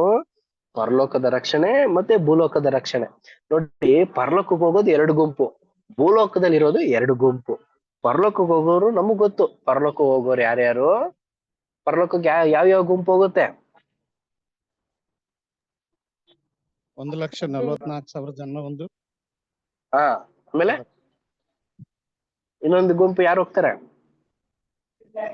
ಮಹಾಸಮೂಹ. ಮಹಾಸಮೂಹ. ಪ್ರಿಯ ಸಹೋದರ ಮತ್ತು ಸಹೋದರಿ, ಅವರು ಪರಲೋಕಕ್ಕೆ ಒಯ್ಯಲ್ಪಡ್ತಾರೆ. ಇನ್ನು ನಾವು ನೋಡ್ಬೇಕಾದ್ರೆ ಎರಡನೇ ಒಂದು ವರ್ಗ ಇದೆಯಲ್ಲ, ಭೂಲೋಕದ ಆಶೀರ್ವಾದಕ್ಕೆ ಯಾರು ಬರ್ತಾರೆ ಅಂದ್ರೆ ನಂಬಿಕೆಯ ವೀರರುಗಳು. ಪ್ರಿಯರೇ, ನಂಬಿಕೆಯ ವೀರರುಗಳು ಅಂದ್ರೆ ನಮಗ್ ಗೊತ್ತು, ಆದಿಕಾಂಡದಲ್ಲಿಂದ ಹಿಡ್ಕೊಂಡು ಮಲಾಕಿಯ ಗ್ರಂಥದವರೆಗೆ ಬರ್ದಿರೋಂತ ಬುಕ್ ವಾಕ್ಯಗಳಲ್ಲಿ ಏಬೇಲ್ನಿಂದ ಹಿಡ್ಕೊಂಡು ಸ್ನಾನಿಕನಾದಂತ ಯೋಹಾನದವರೆಗೂನುವೆ ಯಾರ್ಯಾರು ಇಬ್ರಿಯ 12ನೇ ಅಧ್ಯಾಯದಲ್ಲಿ ಹೆಸರು ಹಿಡಿದಿಯೋ ಅವರೆಲ್ಲರೂ ಕೂಡ ಏನಾಗಿದ್ದಾರೆ ಅಂತಂದ್ರೆ ನಂಬಿಕೆ ವೀರರುಗಳು. ಅವರು ಮೂರನೇ ಒಂದು ರಕ್ಷಣೆ ಸಂಬಂಧ ಪಡ್ತಾರೆ. ಅವರೇ ಭೂಲೋಕದಕ್ಕೆ ಮೊದಲನೇ ಒಂದು ರಕ್ಷಣೆ. ಮತ್ತಾದ್ಮೇಲೆ ಲೋಕ ಕ್ರಿಸ್ತನ ಒಂದು ವಾರ್ತೆ ಪ್ರಕಾರ ಯೋಹಾನ 3ನೇ ಅಧ್ಯಾಯ 16ನೇ ವಚನದಲ್ಲಿ ದೇವರು ಲೋಕದ ಮೇಲೆ ಎಷ್ಟೋ ಪ್ರೀತಿಯನ್ನಿಟ್ಟು ತನ್ನೊಬ್ಬನೇ ಮಗನನ್ನು ಕೊಟ್ಟನು, ಒಬ್ಬನೂ ಕೂಡ ನಾಶ ಆಗ್ಬಾರ್ದು ಅನ್ನೋದೇ ದೇವರ ಒಂದು ಆಲೋಚನೆ. ಅಂದ್ರೆ ಇಡೀ ಲೋಕಕ್ಕೆ ಮತ್ತೊಮ್ಮೆ ಕ್ರಿಸ್ತನ ಒಂದು ಮುಖಾಂತರ ಪುನರುತ್ಥಾನ ಆಗಿ ಇನ್ನೊಂದು ಅವಕಾಶ ಸಿಗುತ್ತೆ ಪ್ರಿಯರೇ. ಅದಾದ ಮೇಲೆನೆ ನ್ಯಾಯ ವಿಚಾರಣೆ ಒಂದು ಹಂತಕ್ಕೆ ನಾವು ಹೋಗ್ತೀವಿ. ನೋಡ್ಬೇಕಾದ್ರೆ ಪ್ರಿಯ ಸಹೋದರ ಮತ್ತು ಸಹೋದರರೇ, ಈ ಒಂದು ಗುಂಪಿನ ಬಗ್ಗೆ ನಾವು ಅರ್ಥ ಮಾಡ್ಕೊಬಿಡೋಣ. ನೋಡಿ, 1,44,000 ಸದಸ್ಯರುಗಳು, ಅವ್ರಿಗೂ ಯಾವುದಕ್ಕೆ ಹೋಲಿಕೆ ಮಾಡಿದೀವಿ ಅಂತ ನಾವು ನೋಡ್ಬೇಕಾದ್ರೆ ಪೀಶೋನ್ ನದಿಗೆ ಹೋಲಿಕೆ ಆಗಿದೆ. ಆಗಿರ್ಬೇಕಾದ್ರೆ ಈ ಪೀಶೋನನ ಒಂದು ನದಿಯ ಒಂದು ಗುಣಲಕ್ಷಣಗಳು ಆ ಒಂದು 1,44,000 ಸದಸ್ಯರಿಗೆ ಹೋಲಿಕೆ ಆಗತ್ತಾ? ನೋಡಿ, ನಾವು ಆಲ್ರೆಡಿ ಓದಿರೋ ಪ್ರಕಾರ ಆದಿಕಾಂಡ 2ನೇ ಅಧ್ಯಾಯ 11ನೇ ವಚನ 12ನೇ ವಚನದಲ್ಲಿ ಆವಿಲಾ ದೇಶವನ್ನು ಸುತ್ತುವುದು, ಅದರಲ್ಲಿ ಬಂಗಾರವಿದೆ, ಆ ದೇಶ ಬಂಗಾರವು ಉತ್ತಮವಾದದ್ದು ಅನ್ಬಿಟ್ಟು ನಾವು ವಾಕ್ಯನ ನೋಡ್ತೀವಿ ಪ್ರಿಯರೇ.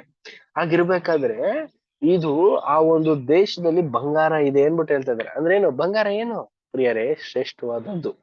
ಈ ಒಂದು ಬಂಗಾರನ ಎಲ್ಲಿ ಉಪಯೋಗಿಸಿದ್ದಾರೆ ಅಂತ ನಾವು ನೋಡ್ಬೇಕಾದ್ರೆ ಸತ್ಯವೇದದಲ್ಲಿ ದೇವದರ್ಶನ ಗೂಡಾರ ಟ್ಯಾಬರ್ನೇಕಲ್ ಅನ್ನೋ ಒಂದು ಜಾಗದಲ್ಲಿ ಅತಿ ಹೆಚ್ಚಾಗಿ ಉಪಯೋಗಿಸಿರುವಂತ ಬಂಗಾರಗಳು ಎಲ್ಲಿ ಅಂತಂದ್ರೆ ಈ ಒಂದು ಮಹಾಪರಿಶುದ್ಧವಾದಂತ ಒಂದು ಸ್ಥಳದಲ್ಲಿ. ಪ್ರಿಯ ಸಹೋದರ ಮತ್ತು ಸಹೋದರ, ನೀವೆಲ್ಲ ನೋಡ್ತಾ ಇದ್ರೆ ಇಲ್ಲಿ ಈ ಪರಿಶುದ್ಧವಾದಂತ ಸ್ಥಳ ಮತ್ತೆ ಮಹಾಪರಿಶುದ್ಧವಾದಂತ ಒಂದು ಸ್ಥಳದಲ್ಲಿ ಈ ಒಂದು ಬಂಗಾರನ ಉಪಯೋಗಿಸಿದ್ದಾರೆ. ಪ್ರಿಯ ಸಹೋದರ ಮತ್ತು ಸಹೋದರರೇ, ಬಂಗಾರ ಅಂತ ನಾವು ಹೇಳ್ಬೇಕಾದ್ರೆ ಪ್ರಿಯರೇ, ಅದು ದೈವಿಕವಾದಂತ ಸ್ವಭಾವಕ್ಕೆ ಹೋಲಿಕೆ ಆಗಿದೆ. ಪ್ರಿಯ ಸಹೋದರ ಮತ್ತು ಸಹೋದರರೇ, ಆದಿಕಾಂಡ 1ನೇ ಅಧ್ಯಾಯ 26ನೇ ವಚನ ಓದಿ. ಆದಿಕಾಂಡ 1ನೇ ಅಧ್ಯಾಯ 26 ಓದಿ ಆತ್ಮೀಯರೇ. ಆಮೇಲೆ ದೇವರು, ನಮ್ಮ ಸ್ವರೂಪದಲ್ಲಿ ನಮ್ಮ ಹೋಲಿಕೆಗೆ ಸರಿಯಾಗಿ ಮನುಷ್ಯರನ್ನು ಉಂಟು ಮಾಡೋಣ, ಅವರು ಸಮುದ್ರದಲ್ಲಿರುವ ಮೀನುಗಳ ಮೇಲೆಯೂ ಸಾಕು ಸಿಸ್ಟರ್, ಥ್ಯಾಂಕ್ ಯು. ನೋಡಿ, ತರುವಾಯ ದೇವರು ತಮ್ಮ ಸ್ವರೂಪದಲ್ಲೇ ಮನುಷ್ಯರಿಗಿನ್ನ ಉಂಟು ಮಾಡೋಣ ಅಂದ್ರು. ಏನು? ದೇವರ ಒಂದು ಪರ್ಫೆಕ್ಟ್ ಹೇಗಿದ್ದಾರೋ ಅದೇ ತರ ಒಂದು ಮನುಷ್ಯನ ಉಂಟು ಮಾಡೋಣ ಅಂತ ಅನ್ಕೊಂಡ್ರ? ಇಲ್ಲ ಪ್ರಿಯರೇ, ಗುಣಲಕ್ಷಣಗಳು ನೋಡಿ. ಪ್ರಿಯ ಸಹೋದರ ಮತ್ತು ಸಹೋದರರೇ, ಈಗ ಚಿನ್ನ ನೋಡೋದಕ್ಕೆ ತುಂಬಾ ಬೆಲೆ ಬಾಳುವಂತ ಒಂದು ವಸ್ತ್ರ. ಅದೇ ತರ ಡೂಪ್ಲಿಕೇಟ್ ಆಗಿ ಕಾಣಿಸುವಂತ ಒಂದು ವಸ್ತು ಯಾವ್ದು ನಾವು ನೋಡ್ಬೇಕಾದ್ರೆ ಹಿತ್ತಾಳೆ. ಹಿತ್ತಾಳೆನು ದೂರದಿಂದ ನೋಡಿದ್ರೆ ಚಿನ್ನ ತರನೇ ಕಾಣಿಸಲ್ವಾ? ಕಾಣಿಸುತ್ತೆ. ಕಾಣಿಸುತ್ತೆ. ಅದು ಮನುಷ್ಯನ ಒಂದು ಗುಣಲಕ್ಷಣ. ಪ್ರಿಯ ಸಹೋದರ ಮತ್ತು ಸಹೋದರರೇ, ದೇವರ ಒಂದು ಗುಣಲಕ್ಷಣ, ದೈವಿಕವಾದಂತ ಒಂದು ಗುಣಲಕ್ಷಣ ಯಾವುದು ಅಂತ ನಾವು ನೋಡ್ಬೇಕಾದ್ರೆ ಚಿನ್ನ. ಮನುಷ್ಯನ ಒಂದು ಗುಣಲಕ್ಷಣ ಯಾವ ರೀತಿ ಇದೆ ಅಂತ ನಾವು ನೋಡ್ಬೇಕಾದ್ರೆ ತಾಮ್ರದ ರೀತಿ ಇದೆ. ಆದ್ರೆ ಇಲ್ಲಿ ಹೇಳ್ತಿರುವಂತ ಪೀಶೋನ್ ನದಿ ಅವಿಲಾ ದೇಶದಲ್ಲಿ ಇಡೀ ಚಿನ್ನವನ್ನೆಲ್ಲ ಸುತ್ತುವುದು, ಚಿನ್ನ ಸಿಗುವಂತ ಒಂದು ಸ್ಥಳದಲ್ಲಿತ್ತು ಅಂತ ನಾವು ನೋಡ್ಬೇಕಾದ್ರೆ ಆ 1,44,000 ಸದಸ್ಯರುಗಳು ಯಾವುದೇ ಕಾರಣದಲ್ಲೂ ಕೂಡ ಅವರ ಒಂದು ಗುಣಲಕ್ಷಣಗಳು ಚಿನ್ನದ ಗುಣಲಕ್ಷಣಗಳ ರೀತಿಯಲ್ಲೇ ಇರುತ್ತೆ ಹೊರತು ಅವರು ಯಾವುದೇ ಕಾರಣಕ್ಕೂ ಪ್ರಿಯರೇ ಹಿತ್ತಾಳೆಯ ರೀತಿಯಲ್ಲಿ ಡೂಪ್ಲಿಕೇಟ್ ಆಗಿ ಇರೋದಿಲ್ಲ. ಅವರು ಪರ್ಫೆಕ್ಟ್ ಆಗಿ ದೇವರ ಒಂದು ಆಜ್ಞೆಗಳನ್ನ ಕೈಗೊಂಡು ನಡೆದು ದೇವರ ಒಂದು ಸನ್ನಿಧಾನದಲ್ಲಿ ಅವರು ಸೇರುವಂತವರಾಗಿರ್ತಾರೆ. ಪ್ರಿಯ ಸಹೋದರ ಮತ್ತು ಸಹೋದರರೇ, ಅವರೇ 1,44,000 ಸದಸ್ಯರುಗಳು. ಆಗಿರ್ಬೇಕಾದ್ರೆ ಈ 1,44,000 ಸದಸ್ಯರುಗಳು ಇಲ್ಲಿಂದ ಸೆಲೆಕ್ಷನ್ ದೇವ್ರು ಆರಿಸಿದ್ರು ಅಂತ ನಾವು ನೋಡ್ಬೇಕಾದ್ರೆ ಪ್ರಿಯರೇ, ಇಲ್ಲಿ ನೋಡಿ ಯೇಸು ಕ್ರಿಸ್ತರು ಹುಟ್ಟೋಕ್ಕಿಂತ ಮುಂಚೆ ಏನಂತ ಕರಿತೀವಿ ಅಂದ್ರೆ ಬಿಫೋರ್ ಕ್ರೈಸ್ಟ್ ಅಂತ ಕರಿತೀವಿ. ಯೇಸು ಕ್ರಿಸ್ತು ಹುಟ್ಟಾದ ಮೇಲೆ ಏನಂತ ಕರಿತೀವಿ? ಏಡಿ ಅಂತ ಕರಿತೀವಿ. ಏಡಿ ಅಂದ್ರೆ ಏನಂದ್ರೆ ಅನ್ನೋನ್ ಡೊಮಿನೋ ಅನ್ಬಿಟ್ಟು ಪ್ರಿಯರೇ. ಅಂದ್ರೆ ಏನ್ ಅರ್ಥ ಅಂತಂದ್ರೆ in the year of lord, ಅಂದ್ರೆ ಯೇಸು ಕ್ರಿಸ್ತರು ಮಗುವಾಗಿ ಜನಿಸಿದ್ರೆ 1ನೇ ವರ್ಷ ಅಂತ ಬರುತ್ತಲ್ಲ, ಅಲ್ಲಿಂದ ಆರಂಭ ಪ್ರಿಯ ಸಹೋದರ ಮತ್ತು ಸಹೋದರರೇ. ಅಲ್ಲಿಂದ ಯೇಸು ಕ್ರಿಸ್ತರು 30 ವರ್ಷ ಇದ್ದು 3.5 ವರ್ಷ ಸೇವೆ ಮಾಡಿದಂತ ಒಂದು ಸಂದರ್ಭ, ಇದನ್ನ ನಾವು ನೋಡ್ತೀವಿ. ಈಗ ಈ 1,44,000 ಸದಸ್ಯರುಗಳ ಒಂದು ಆರಿಸುವಿಕೆ ಯಾವ ಒಂದು ಸ್ಥಳದಿಂದ ಆರಂಭ ಆಯ್ತು ಅಂತ ನಾವು ನೋಡ್ಬೇಕಾದ್ರೆ ಪ್ರಿಯ ಸಹೋದರ ಮತ್ತು ಸಹೋದರಿಯರೇ, ದೇವರು ಆರಿಸಿದೆ ಯಾವಾಗ ಅಂದ್ರೆ ಕ್ರಿಸ್ತನು ಒಂದು ಜನಿಸಿದ ನಂತರದಿಂದಲೇ ಯಾರ್ಯಾರು ಕ್ರಿಸ್ತನ ಮಾರ್ಗದಲ್ಲಿ ನಡೆದು ಕ್ರಿಸ್ತನಿಗಾಗಿ ದೀಕ್ಷಾ ಸ್ಥಾನ ತಗೊಂಡು ಕ್ರಿಸ್ತನ ಹಾಗೆ ಹೆಜ್ಜೆ ಜಾಡಲ್ಲಿ ನಡೆದು ಬರ್ತಾರೋ ಅಂತವರಿಗೆ ಮಾತ್ರ ಈ ಒಂದು ವಿಶೇಷವಾದಂತ ಬಹುಮಾನನ ಇರೋದಕ್ಕೆ ಸಾಧ್ಯ. ನೋಡಿ, ಇಬ್ರಿಯ 2ನೇ ಅಧ್ಯಾಯ 3ನೇ ವಚನ ಓದಿ ಆತ್ಮೀಯರೇ.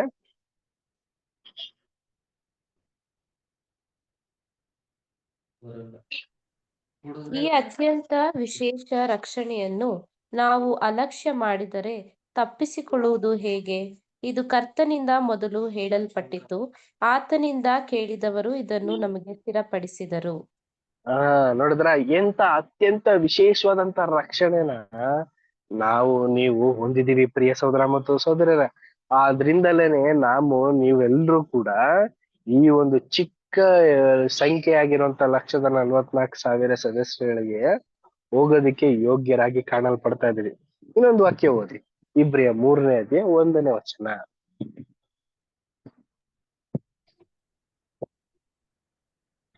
ಆದದರಿಂದ ದೇವಜನರಾದ ಸಹೋದರರೇ, ಪರಲೋಕ ಸ್ವಾಸ್ಥ್ಯಕ್ಕಾಗಿ ನನ್ನೊಂದಿಗೆ ಕರೆಯಲ್ಪಟ್ಟವರೇ, ನಾವು ಪ್ರತಿಜ್ಞೆ ಮಾಡಿ ಒಪ್ಪಿಕೊಂಡಿರುವ ದೇವ ಪ್ರೇಷಿತನು ಮಹಾಯಾಜಕನು ಆಗಿರುವ ಯೇಸುವನ್ನು ಲಕ್ಷ್ಯವಿಟ್ಟು ಯೋಚಿಸಿರಿ. ಈಗ ನಾವ್ ಯಾರನ್ನ ಲಕ್ಷ್ಯ ಯೋಚಿಸ್ಕೊಂಡು ಓಟ ಓಡ್ತಾ ಇದ್ದೀವಿ? ಯೇಸು ಕ್ರಿಸ್ತನ ತಾನೆ.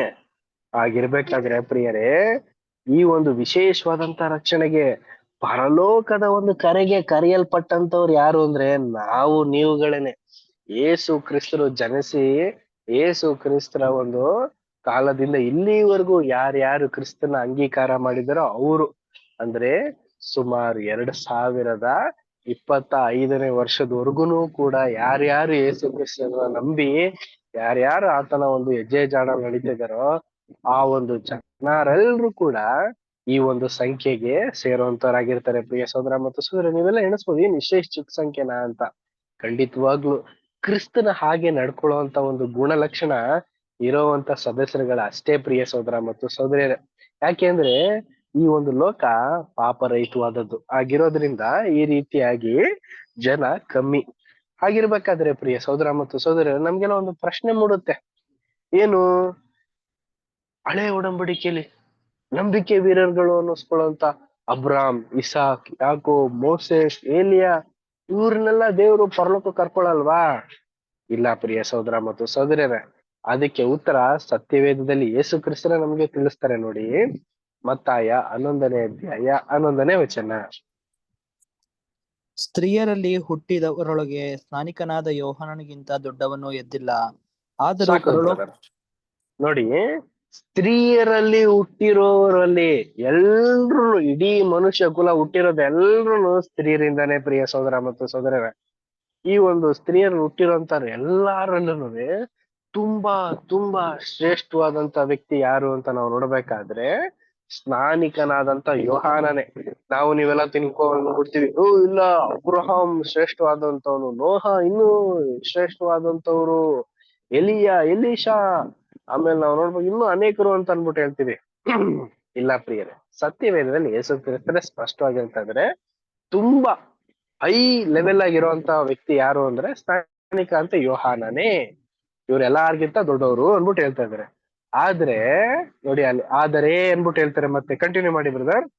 ಆದರೂ ಪರಲೋಕ ರಾಜ್ಯದಲ್ಲಿರುವ ಚಿಕ್ಕವನು ಅವನಿಗಿಂತಲೂ ದೊಡ್ಡವನೆಂದು ನಿಮಗೆ ಸತ್ಯವಾಗಿ ಹೇಳುತ್ತೇನೆ. ನೋಡಿದ್ರ ಪ್ರಿಯ ಸೋದರ ಮತ್ತು ಸೋದರರೇ, ಯಾರು ಯೇಸು ಕ್ರಿಸ್ತರ ಆದ್ಮೇಲೆ ಜನಿಸಿ ಯೇಸು ಕ್ರಿಸ್ತರ ಅಂಗೀಕಾರ ಮಾಡ್ಕೊಂಡು ಅದ್ರಲ್ಲೂ ತುಂಬಾ ಚಿಕ್ಕ ವಯಸ್ಸಿನಲ್ಲಿರುವಂತ ಒಂದು ಸೋದರ ಸೋದರಿಯರನ್ನಾದ್ರೂ ಪರಲೋಕ ಹೊಂಟೋಗ್ಬಿಟ್ರು ಅನ್ಕೊಳ್ಳಿ, ಅವರು ಸ್ನಾನಿಕಂತ ಯೋಹಾನನ್ಗಿಂತ ದೊಡ್ಡವರು ಅನ್ಬಿಟ್ಟು ಹೇಳ್ತಾ ಇದಾರೆ. ಅಂದ್ರೆ ಏನ್ ಅರ್ಥ ಅಂದ್ರೆ ಪರಲೋಕದ ಆಶೀರ್ವಾದನೇ ಶ್ರೇಷ್ಠವಾದಂತ ಒಂದು ಆಶೀರ್ವಾದ.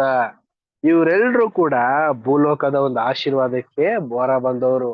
ಆಗಿರ್ಬೇಕಾದ್ರೆ ನಮ್ಗೆ ಇನ್ನೊಂದು ಪ್ರಶ್ನೆ ಮೂಡುತ್ತೆ, ಯಾಕೆ ಬ್ರದರ್ ಎಲಿಯಾ ಪರಲೋಕಕ್ಕೆ ಹೋಗಿಲ್ವಾ, ಎಲೀಶಾ ಹೋಗಿಲ್ವಾ, ಅಬ್ರಹಾಂ ಹೋಗಿಲ್ವಾ? ಪ್ರಿಯ ಸಹೋದರ ಮತ್ತು ಸಹೋದರಿಯರೇ, ಸತ್ಯವೇದ ಸಂಪೂರ್ಣವಾಗಿ ಸತ್ಯನೇ ಹೇಳೋದು. ಪರಲೋಕಕ್ಕೆ ಯಾರೂ ಹೋಗಿಲ್ಲ. ಪರಲೋಕಕ್ಕೆ ಹೋಗಿದ್ದು ಮತ್ತೆ ಬಂದಿದ್ದು ನಮ್ಮ ರಕ್ಷಕರಾದಂತ ಯೇಸು ಕ್ರಿಸ್ತ ಹೊರತು ಇನ್ಯಾರೂ ಇಲ್ಲ.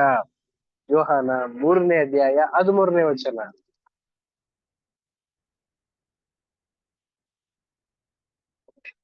ಯೋಹಾನ 3ನೇ ಅಧ್ಯಾಯ 13ನೇ ವಚನ. ದಯವಿಟ್ಟು ಬೇಗ ಬೇಗ ಓದಿ. ಪರಲೋಕದಿಂದ ಇಳಿದು ಬಂದವನೇ ಅಂದರೆ ಮನುಷ್ಯ ಕುಮಾರನೇ ಹೊರತು ಮತ್ತಾರು ಪರಲೋಕಕ್ಕೆ ಏರಿ ಹೋದವನಲ್ಲ. ನೋಡಿದ್ರ, ಪರಲೋಕದಿಂದ ಬಂದಿದ್ದು ಹೋಗಿದ್ದು ಯಾವ ಮನುಷ್ಯರು ಇಲ್ಲ ಪ್ರಿಯರೇ.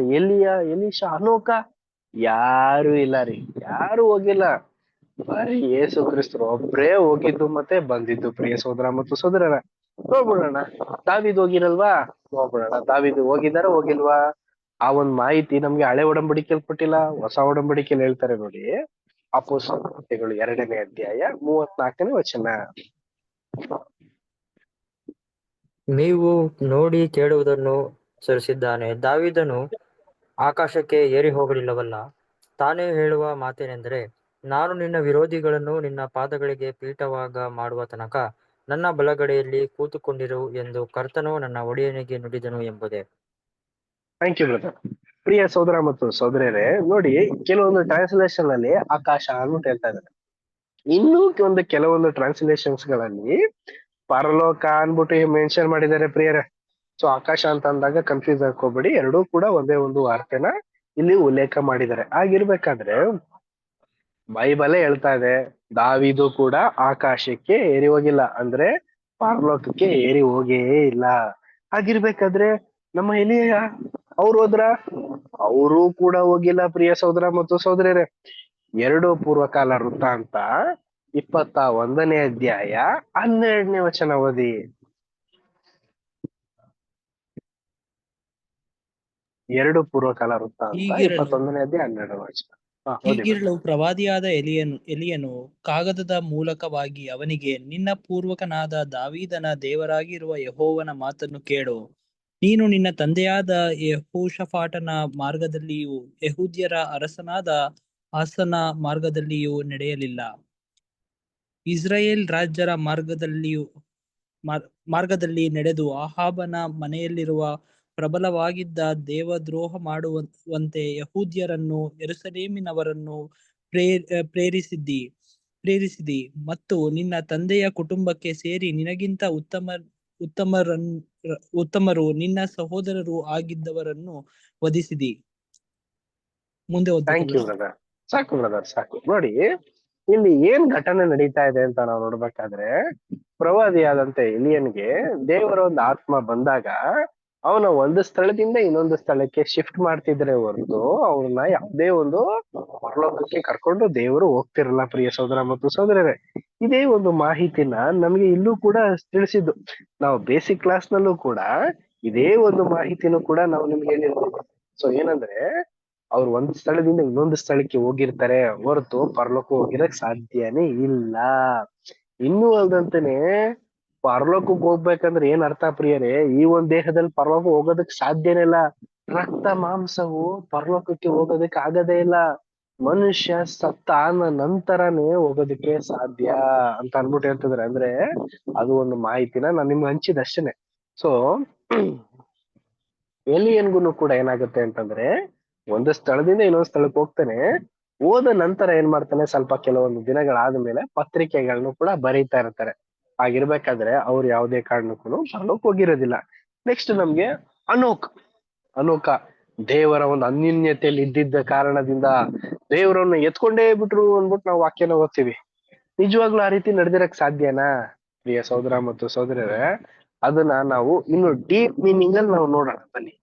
ಆದಿಕಾಂಡ 5ನೇ ಅಧ್ಯಾಯ 24ನೇ ವಚನ ಓದಿ. ಹನೋಕನು ದೇವರೊಂದಿಗೆ ಅನ್ಯೋನ್ಯವಾಗಿ ನಡೆದುಕೊಳ್ಳುತ್ತಾ ಇರುವಾಗ ದೇವರು ಅವನನ್ನು ಕರೆದುಕೊಂಡದ್ದರಿಂದ ಕಾಣದೆ ಹೋದನು. ದೇವರು ಅವನನ್ನು ಕರೆದುಕೊಂಡದಿಂದ ಕಾಣದೆ ಹೋದನು ಅಂದ್ಬಿಟ್ಟು ನಾವು ಬೈಬಲ್ ನಲ್ಲಿ ನಾವು ನೋಡ್ತೀವಿ. ಇದೇ ಒಂದು ಹನೋಕನ ಬಗ್ಗೆ ಬೇರೆ ಎಲ್ಲೂ ಕೊಟ್ಟಿಲ್ಲ. ನೆಕ್ಸ್ಟ್ ಎಲ್ಲಿ ಕೊಟ್ಟಿದ್ದಾರೆ ಗೊತ್ತಾ? ಇಬ್ರೂಸ್ ಅಲ್ಲಿ ಕೊಟ್ಟಿದ್ದಾರೆ ನೋಡಿ. ಇಬ್ರಿಯ 11ನೇ ಅಧ್ಯಾಯ 5ನೇ ವಚನ ಓದಿ. ಹನೋಕನು ಮರಣವನ್ನು ಅನುಭವಿಸದೆ ಒಯ್ಯಲ್ಪಟ್ಟದ್ದು ನಂಬಿಕೆಯಿಂದಲೇ. ಅವನನ್ನು ಸಾಕು ಸಿಸ್ಟರ್. ನೋಡಿ, ಹನೋಕನು ಮರಣವನ್ನು ಅನುಭವಿಸೋದು ನಂಬಿಕೆಯಿಂದಲೇ ಅಂದ್ಬಿಟ್ಟು ವಾಕ್ಯ ಹೇಳ್ತಾ ಇದೆ. ಮರಣ ಅಂದ್ರೆ ಏನು? ನಿಮ್ಮೆಲ್ಲರ ಒಂದು ಆಲೋಚನೆ ಪ್ರಕಾರ ಪ್ರಿಯ ಸಹೋದರ ಮತ್ತು ಸಹೋದರ, ಹಿಂಗೆ ಸತ್ತೋಗ್ಬಿಡೋದಲ್ಲ. ಹೆಂಗೆ ಅಂದ್ರೆ ಕಷ್ಟ, ಸಂಕಟ, ಹಿಂಸೆ, ವ್ಯಾಧಿ, ಗೋಲಾಟ ಎಲ್ಲಾ ಅನುಭವಿಸಿ ಕೊನೆಗೆ ಮನುಷ್ಯನ್ಗೆ ದಿಕ್ಕೇ ತೋಚದಂತೆನೆ ಅನಾರೋಗ್ಯದಿಂದ ಬಳಲಿ ನೊಂದು ಬೆಂದು ಅದಾದ ನಂತರ ಆತನು ಹೋಗುವಂತ ಒಂದು ಸ್ಥಳನೇ ಯಾವುದು ಅಂತ ನಾವು ನೋಡ್ಬೇಕಾದ್ರೆ ಮರಣ, ಪ್ರಿಯ ಸಹೋದರ ಮತ್ತು ಸಹೋದರರ. ಆದ್ರೆ ಇಲ್ಲಿ ನಾವು ನೋಡ್ತಿರೋಂತ ಅನೂಕ ಇಂತ ಒಂದು ಮರಣಕ್ಕೆ ಹೋಗಿಲ್ಲ ಪ್ರಿಯರೇ. ಆತನು ಎತ್ಕೋಬಿಟ್ರು ದೇವ್ರು. ಅಂದ್ರೆ ಯಾವ ರೀತಿ ಪ್ರಿಯ ಸಹೋದರ ಮತ್ತು ಸಹೋದರಿ? 24ನೇ ವಚನದಲ್ಲಿ ನಾವು ನೋಡ್ತೀವಿ. ಆದಿಕಾಂಡ 5ನೇ ಅಧ್ಯಾಯ 24ನೇ ವಚನದಲ್ಲಿ ಅನೋಕನು ಆತನೊಂದಿಗೆ ಕರೆಯಲ್ಪಟ್ಟವರು. ಅಂದ್ರೆ ಈಗ ನಾವೇನ್ ಹೇಳ್ತೀವಿ, ಯಾರೋ ಸತ್ತೋಗ್ಬಿಟ್ರೆ ಅವ್ರು ಹೋಗ್ಬಿಟ್ರಪ್ಪ ಅಂತ ಹೇಳ್ತೀವಿಲ್ಲ, ಅದೇ ಪ್ರಕಾರನೇ ಅವರು ಕಷ್ಟ ಸಂಕಟಗಳನ್ನೆಲ್ಲ ಏನು ಅನುಭವಿಸ್ತೇನೆ ದೇವರೊಟ್ಟಿಗೆ ಅನ್ಯೋನ್ಯನಾಗಿದ್ದಾಗ್ಲೇನೆ ದೇವ್ರ ಅವ್ರನ್ನ ಸಾವನ್ನ ಕೊಟ್ಟಿರ್ತಾರೆ. ಆದ್ರೆ ನರಳಿ ಕಷ್ಟಪಟ್ಟು ಸಾವನ್ನೆಲ್ಲ ಕೊಟ್ಟಿರಲ್ಲ. ಸಾಧಾರಣವಾಗಿ ಅವರ ಒಂದು ಜೀವಶ್ವಾಸ ಹೋಗಿರುತ್ತೆ. ನೋಡಿ, ಕಂಟಿನ್ಯೂ ಮಾಡಿ, ಅಲ್ಲೇ ಹೇಳ್ತಾರೆ. ಅವನನ್ನು ಓದಿ ಸಿಸ್ಟರ್. ಇಬ್ರಿ 11:5.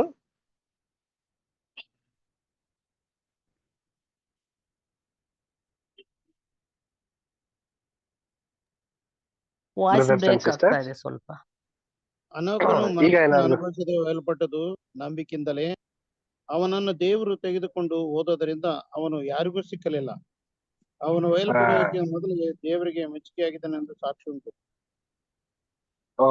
Thank you brother. ನೋಡಿದ್ರ, ಅವನು ತುಂಬಾ ಒಬಿಡಿಯಂಟ್ ಆಗಿರೋದ್ರಿಂದಲೇ ಏನಾಗ್ತಾನೆ ಅಂತಂದ್ರೆ ದೇವರು ಅವನಿಗೆ ಸಾಧಾರಣವಾದಂತ ಒಂದು ಸಾವನ್ನ ಕೊಟ್ಟಿರ್ತಾರೆ ಹೊರತು ಕಷ್ಟಕರವಾದಂತ ಒಂದು ಸಾವನ್ನ ಕೊಟ್ಟಿರಕ್ ಸಾಧ್ಯನೇ ಇಲ್ಲ. ನೋಡಿ, ಇನ್ನೊಂದು ವಾಕ್ಯನ ಓದಿ. ಇಬ್ರಿಯ 11ನೇ ಅಧ್ಯಾಯ 13ನೇ ವಚನ ಓದಿ. ಇವರೆಲ್ಲರೂ ವಾಗ್ದಾನದ ಫಲಗಳನ್ನು ಹೊಂದದೆ ಅವುಗಳನ್ನು ದೂರದಿಂದ ನೋಡಿ ಉಲ್ಲಾಸದೊಡನೆ ವಂದಿಸಿ ನಂಬಿಕೆಯುಳ್ಳವರಾಗಿ ಮೃತರಾದರು. ಇವರೆಲ್ಲರೂ ಅಂದ್ರೆ ಯಾರು ಪ್ರಿಯರೇ? ಆದಿಕಾಂಡದಲ್ಲಿ ಇಂದ ಹಿಡ್ಕೊಂಡು ಹಳೆ ಒಡಂಬಡಿಕೆಯಲ್ಲಿರುವಂತ ಎಲ್ಲಾ ನಂಬಿಕೆ ವೀರರುಗಳೆಲ್ಲ ಹೇಳ್ತೀವಿಲ್ಲ, ಎಲ್ಲಾರ ಹೆಸರು ಹೇಳ್ತೀವಲ್ಲ. ಇಬ್ರು 11ನೇ ಅಧ್ಯಾಯ ನೀವು ಪೂರ್ತಿ ಓದಿ, ಇವು ಎಲ್ಲಾರ ಹೆಸರು ಕೂಡ ಇದೆ ಪ್ರಿಯ ಸಹೋದರ ಮತ್ತು ಸಹೋದರರೇ. ಇವ್ರೆಲ್ಲಾರು ಏನಾಗಿದ್ದಾರೆ ಅಂತಂದ್ರೆ ವಾಗ್ದಾನ ಫಲವನ್ನ ಅವರು ನೋಡಿ ಏನ್ ಮಾಡಿದ್ರು ಅಂತಂದ್ರೆ ತೃಪ್ತಿಯಾಗಿ ಅವರು ನಂಬಿಕೆಯಿಂದ ಮರಣನ ಹೊಂದಿದ್ದಾರೆ ಪ್ರಿಯ ಸಹೋದರ ಮತ್ತು ಸಹೋದರ. ಅಂದ್ರೆ ಏನ್ ಅರ್ಥ ಅಂತಂದ್ರೆ ಎಲ್ರಿಗೂ ಮರಣ ಆಗಿದೆ ಪ್ರಿಯರೇ. ಯಾರೂ ಕೂಡ ಪರಲೋಕಕ್ಕೆ ಹೋಗಿಲ್ಲ ಅಂದ್ಬಿಟ್ಟೆ ನಮ್ಗಿಲ್ಲಿ ವಾಕ್ಯ ಸ್ಪಷ್ಟನೆ ಕೊಡ್ತಾ ಇದೆ. ನಾವು ಬರೀ ಆ ಹಳೆ ಒಡಂಬಡಿಕೆ ಓದ್ಬಿಟ್ಟು ಅರ್ಥ ಮಾಡ್ಕೊಳ್ಳೋದಲ್ಲ. ಹಳೆ ಒಡಂಬಡಿಕೆಯಲ್ಲೂ ಮತ್ತೆ ಹೊಸ ಒಡಂಬಡಿಕೆಯಲ್ಲಿ ಓದಿ ತರ್ಜಮೆ ಮಾಡಿ ಅರ್ಥ ಮಾಡ್ಕೊಂಡ್ರೆ ನಮ್ಗೆ ಗೊತ್ತಾಗೋದು. ಆಗಿರ್ಬೇಕಾದ್ರೆ ಇಡೀ ಪ್ರಪಂಚದಲ್ಲಿರುವಂತ ಎಲ್ಲಾ ಮನುಷ್ಯನಿಗೂ ಕೂಡ ಸಾವಿದೆ.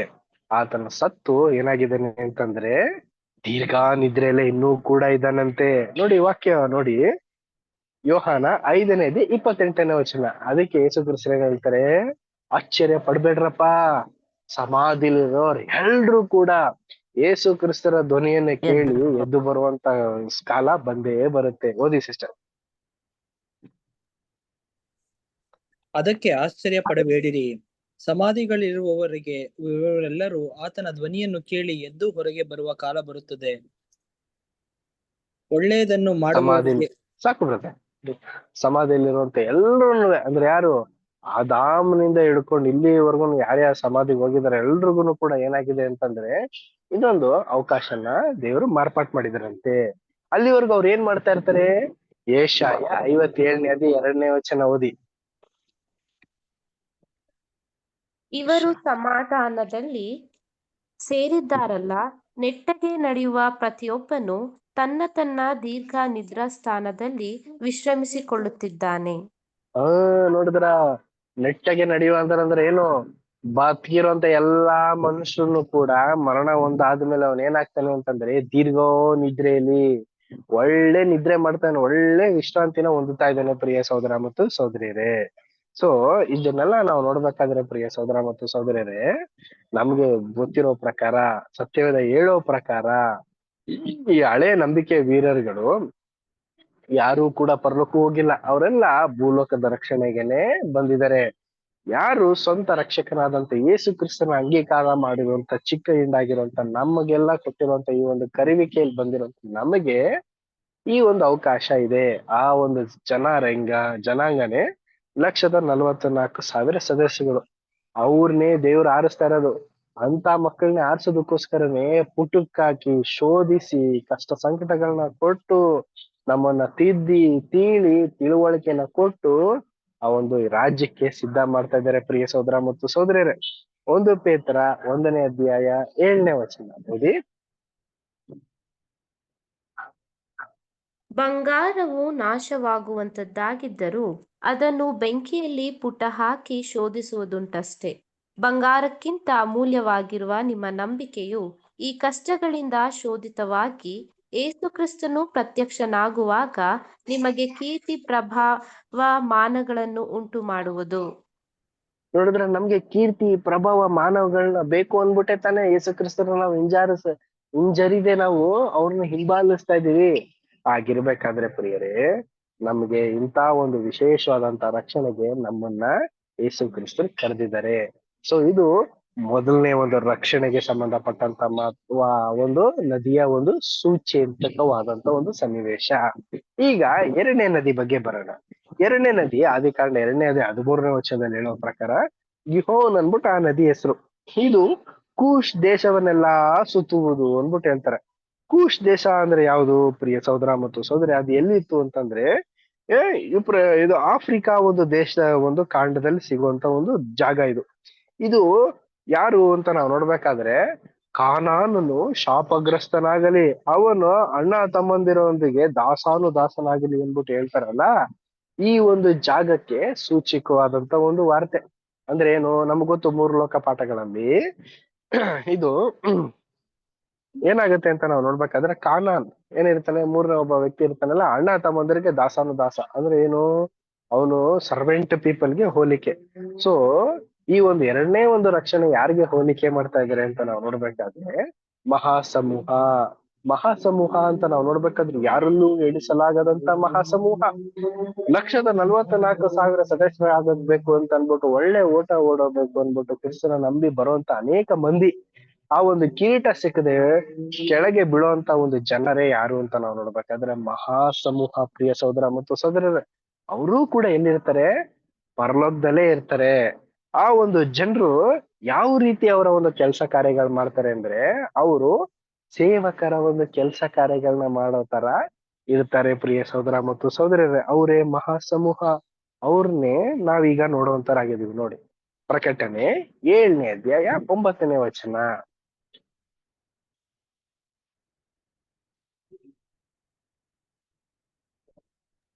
ಇವುಗಳಾದ ಮೇಲೆ ಇಗೋ, ಯಾರಿಂದಲೂ ಎಣಿಸಲಾಗದಂತ ಮಹಾ ಸಮೂಹವು ಸಿಂಹಾಸನದ ಮುಂದೆಯೂ ಯಜ್ಞದ ಕುರಿಯಾದಾತನ ಮುಂದೆಯೂ ನಿಂತಿರುವುದನ್ನು ಕಂಡೆನು.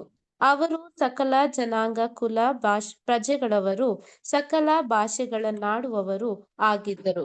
ಅವರು ಬಿಳಿ ನಿಲುವಂಗಿ. ಸಾಕು ಬ್ರದರ್, ಸಾಕು ಸರ್, ನೋಡ್ತೇನಂತೆ. ನೋಡಿ, ಈಗ ಯಾರಲ್ಲೂ ಎಣಿಸಲಾಗದಂತ ಮಹಾಸಮೂಹ. ಏನಪ್ಪಾ, ದೇವ್ರ ಕೈಲಿ ಯೇಸು ಕ್ರಿಸ್ತರ ಕೈಲಿ ಎಣ್ಸಕ್ಕಾಗಲ್ಲ, ಅವ್ರು ಎಣ್ಸಿರ್ತಾರೆ. ಆದ್ರೆ ನೋಡ್ತಿದ್ದಂತ ಈ ಒಂದು ಪ್ರವಾದಿ ಏನ್ ಹೇಳ್ತಾ ಇದ್ದಾನೆ ಅಂತಂದ್ರೆ, ಹೇಳ್ಸಕ್ ಆಗ್ತಾ ಇಲ್ವಲ್ಲ ಅನ್ಬಿಟ್ಟು ಅವ್ನು ಹಾಗೆ ಬರ್ದಿರ್ತಾನೆ. ಅದೇ ಪ್ರಕಾರನೇ ಇಲ್ಲಿ ಏನಾಗಿದೆ ಅಂತ ನಾವು ನೋಡ್ಬೇಕಾದ್ರೆ, ಅವ್ರು ಬಿಳು ನಿಲುವಂಗಿನ ತೊಟ್ಕೊಂಡು, ಖರ್ಜೂರದ ಗಿರಿಗಳನ್ನ ಹಿಡ್ಕೊಂಡು ಸಿಂಹಾಸನದ ಮುಂದೆನು ಅವ್ರ ಅಡ್ಡ ಬಿದ್ದು ಇರ್ತಾರೆ ಪ್ರಿಯ ಸಹೋದರ ಮತ್ತು ಸಹೋದರಿ. ಅವರೇ ಮಹಾಸಮೂಹಕ್ಕೆ ಹೋಗುವಂತ ಎಷ್ಟೋ ಜನರು, ತುಂಬಾ ಜನರು ಪ್ರಿಯ ಸಹೋದರ ಮತ್ತು ಸಹೋದರಿ. ಇದನ್ನ ನಾವು ಇಷ್ಟೇ ಜನರು ಅಂತ ಅನ್ಬಿಟ್ಟು ಹೇಳೋದಕ್ಕೆ ಸಾಧ್ಯವಿಲ್ಲ. ಬಟ್ ಮಹಾಸಮೂಹ ಅಂತ ಅನ್ಬಿಟ್ಟು ಹೇಳ್ಬೋದು. ಇವರು 1,44,000 ಸದಸ್ಯರುಗಳಿರ್ತಾರಲ್ಲ, ಅವ್ರಿಗೆ ಸರ್ವೆಂಟ್ ಆಗಿರ್ತಾರೆ ಪ್ರಿಯ ಸಹೋದರ ಮತ್ತು ಸಹೋದರಿಯರೇ. ಕೀರ್ತನೆ 45ನೇ ಅಧ್ಯಾಯ 14ನೇ ವಚನ. ಆಕೆಯು ಬೂಟೆದಾರಿ ಕಸೂತಿ ಕೆಲಸದ ವಸ್ತ್ರಗಳನ್ನು ಧರಿಸಿಕೊಂಡು ಸಖಿಯರಾದ ಕನ್ಯೆಯರ ಪರಿವಾರದೊಡನೆ ಅರಸನ ಬಳಿಗೆ ಬರುವಳು. ಅವರು ಸಂಭ್ರಮೋತ್ಸವದಿಂದ ಬಂದು ಅರಮನೆಯೊಳಕ್ಕೆ ಪ್ರವೇಶಿಸುವರು. ಆ ಒಂದು ಮೊದಲ ಗೀತೆ ಸಂಗಡ ಇರುವಂತ ಸಖಿಯರು ಅಂದ್ಬಿಟ್ಟು ಹೇಳ್ತಾ ಇದೆ ವಾಕ್ಯ. ಅದೇ ಪ್ರಕಾರನೇ 1,44,000 ಸದಸ್ಯರುಗಳು ಯಾರಿಗೆ ಹೋಲಿಕೆ ಅಂದ್ರೆ ಸ್ತ್ರೀಗೆ ಹೋಲಿಕೆ. ಆಗಿರ್ಬೇಕಾದ್ರೆ ಆ ಒಂದು ನಿಜವಾದಂತ ಕನ್ನಿಕೆಗೆ ಸರ್ವೆಂಟ್ ಆಗಿರುವಂತ ಜನರೇ ಯಾರು ಅಂತ ನಾವು ನೋಡ್ಬೇಕಾದ್ರೆ ಆತ್ಮೀಯರೇ, ಅವರೇ ಮಹಾ ಸಮೂಹ. ಪ್ರಿಯ ಸಹೋದರ ಮತ್ತು ಸಹೋದರರೇ, ಈ ಒಂದು ಮಹಾ ಸಮೂಹ ಏನ್ ಮಾಡತ್ತೆ ಅಂತಂದ್ರೆ ಯಾವಾಗಲೂ ಆ ಒಂದು 1,44,000 ಸದಸ್ಯರುಗಳ ಸಂಗಡನೆ ಇಟ್ಕೊಂಡಿರುವಂತ ಒಂದು ಜನ ಗುಂಪಾಗಿರುತ್ತೆ. ಪ್ರಿಯ ಸಹೋದರ ಮತ್ತು ಸಹೋದರರೇ, ಇದನ್ನ ನಾವು ನೋಡಿದ್ವಿ. ಇದ್ರ ಬಗ್ಗೆ ಗೊತ್ತಾಯ್ತು. ಇವರಿಬ್ರು ಪರಲೋಕದ ರಕ್ಷಣೆಗೆ ಸಂಬಂಧಪಟ್ಟಂತ 2 ಗುಂಪುಗಳು. ಮೊದಲನೇ ಒಂದು ಗುಂಪು 1,44,000 ಜನ ಆ ಒಂದು ಓಟಕ್ಕೆ ಓಡಿರ್ತಾರೆ, ತುಂಬಾ ಜನ. ಅದರಲ್ಲಿ ಕಿರೀಟ ಮಿಸ್ ಮಾಡ್ಕೊಂಡು ಬಿದ್ದಂತವ್ರೆ ಮಹಾಸಮೂಹ. ಅವರೇ ಮಹಾಸಮೂಹದ ಜನರು, ತುಂಬಾ ಜನ. ಅವರು ಬಿಳು ನಿಲುವಂಗಿನ ಧರಿಸ್ಕೊಂಡು ಪರಲೋಕದಲ್ಲಿ, ಅವರು ಕೂಡ ಪರಲೋಕದಲ್ಲಿ ಇರ್ತಾರೆ, ಖರ್ಜೂರ ಗರಿನ ಹಿಡ್ಕೊಂಡು ಆ ಒಂದು ಸರ್ವೆಂಟ್ ಕೆಲ್ಸನ ಮಾಡ್ತಾ ಇರ್ತಾರೆ ಅಂದ್ಬಿಟ್ಟು ನಾವು ನೋಡ್ತೀವಿ. ಈಗ 3ನೇ ಒಂದು ನದಿ ಬಗ್ಗೆ ನಾವು ನೋಡ್ಬಿಡೋಣ ಪ್ರಿಯರೇ, ಬೇಗ ಬೇಗ. ಈ ಒಂದು 3ನೇ ನದಿ ಹಿಡಿಕೇಲ್ ಅಂದ್ಬಿಟ್ಟು ಈ ಒಂದು ನದಿ, ಇದು ಯಾರಿಗೆ ಸೂಚಿತವಾಗಿದೆ ಅಂತ ನಾವು ನೋಡ್ಬೇಕಾದ್ರೆ, ಈ ಒಂದು ಹಿಡಿಕೇಲ್ ಅನ್ನೋ ಒಂದು ನದಿ ಎಲ್ಲಿ ಬಂತು ಅಂದ್ರೆ ಟೆಕ್ಸ್ ಅನ್ನೋ ಒಂದು ಜಾಗದಿಂದ ಬಂದಿದ್ದು. ಇದು ಎಲ್ಲಿತ್ತು ಅಂತಂದ್ರೆ ಮೆಸೊಪೊಟೋಮಿಯಾ ಅನ್ನೋ ಒಂದು ಜಾಗ. ಇದು ಯಾರಿಗೆ ಈ ಒಂದು ಮೆಸೊಪೊಟೋಮಿಯಾ ಎಲ್ಲಿಗೆ ಹೋಲಿಕೆ ಮಾಡಿದ್ದಾರೆ ಅಂದ್ರೆ ಅಬ್ರಹಾಮನಿಗೆ ಹೋಲಿಕೆ ಮಾಡಿದ್ದಾರೆ. ಪ್ರಿಯ ಸಹೋದರ ಮತ್ತು ಸಹೋದರರೇ, ಅಬ್ರಹಾಮನು ಕೂಡ ಈ ಒಂದು ಮೆಸೊಪೊಟೋಮಿಯಾ ಅನ್ನೋ ಒಂದು ಜಾಗದಿಂದಲೇ ಬಂದಂತ ವ್ಯಕ್ತಿ. ಆಗಿರ್ಬೇಕಾದ್ರೆ ಈ ಒಂದು 3ನೇ ಒಂದು ರಕ್ಷಣೆ ಯಾರಿಗೆ ಸೂಚನಾ ಅಂತಂದ್ರೆ ನಂಬಿಕೆಯ ವೀರರುಗಳು, ಏಷಿಯಂಟ್ ವರ್ತೀಸ್ ಅಂತ ಅಂದ್ಬಿಟ್ಟು ಇಂಗ್ಲಿಷ್ ಅಲ್ಲಿ ಕರೀತಾರೆ.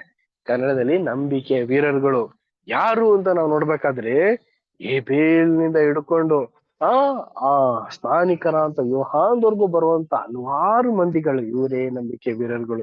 ಇವರು ಎಲ್ಲಿಂದ ಅಂತ ನಾವು ನೋಡ್ಬೇಕಾದ್ರೆ ಪ್ರಿಯರೇ, ಯೇಸು ಕ್ರಿಸ್ತ ಹುಟ್ಟಕ್ಕಿಂತ ಮುಂಚೆ ಅಂದ್ರೆ ಆದಾಮ ಮತ್ತೆ ಅವ್ವಳು ಇದ್ರಲ್ಲ, ಆ ಒಂದು ಜಾಗದಲ್ಲಿ ಬಂದಂತ ಏಬೇಲ ಮತ್ತೆ ಕಾಯಿನ ಇದ್ರು, ಮಕ್ಳಿಬ್ರು. ಅದರಲ್ಲಿ ದೇವರು ಕಾಯಿನನ್ನ ಆರಿಸ್ಕೊಳ್ಳಿಲ್ಲ, ಏಬೇಲ್ನ ಆರಿಸ್ಕೊಂಡ್ರು ಪ್ರಿಯರೇ. ಒಳ್ಳೆ ಒಂದು ಬಲಿನ ಕೊಟ್ಟ ಅಂತ ಅನ್ಬಿಟ್ಟು ದೇವ್ರು ಅವನ್ನ ಮೆಚ್ಚುಗೆ ಮಾಡಿದ್ರು. ಬಟ್ ಅವನಿಗೆ ಪನಿಷ್ಮೆಂಟ್ ಸಿಕ್ಬಿಡ್ತು, ಸತ್ತೋಗ್ಬಿಟ್ಟ. ಬಟ್ ಅವನು ನೀತಿವಂತನಾದಾರೆ. ಅವನಿಂದ ಹಿಡ್ಕೊಂಡು ಸ್ಥಾನಿಕನಾದಂತ ಯೋಹಾನವರೆಗೂ ಕೂಡ ಯಾರ್ಯಾರು ಬಂದ್ರು ಅವರೆಲ್ಲರೂ ಕೂಡ ಭೂಲೋಕದ ರಕ್ಷಣೆಯಲ್ಲಿ, ಭೂಲೋಕದ ಒಂದು ರಾಜತ್ವದಲ್ಲಿ, ಕ್ರಿಸ್ತನ ಒಂದು ರಾಜ್ಯದಲ್ಲಿ ಪ್ರಮುಖವಾದಂತ ಒಂದು ಅಧಿಕಾರಿಗಳಾಗಿ ಇರ್ತಾರೆ. ಪ್ರಿಯ ಸಹೋದರ ಮತ್ತು ಸಹೋದರರೇ, ಇಬ್ರಿಯ 11ನೇ ಅಧ್ಯಾಯ 35ನೇ ವಚನ ಓದಿ.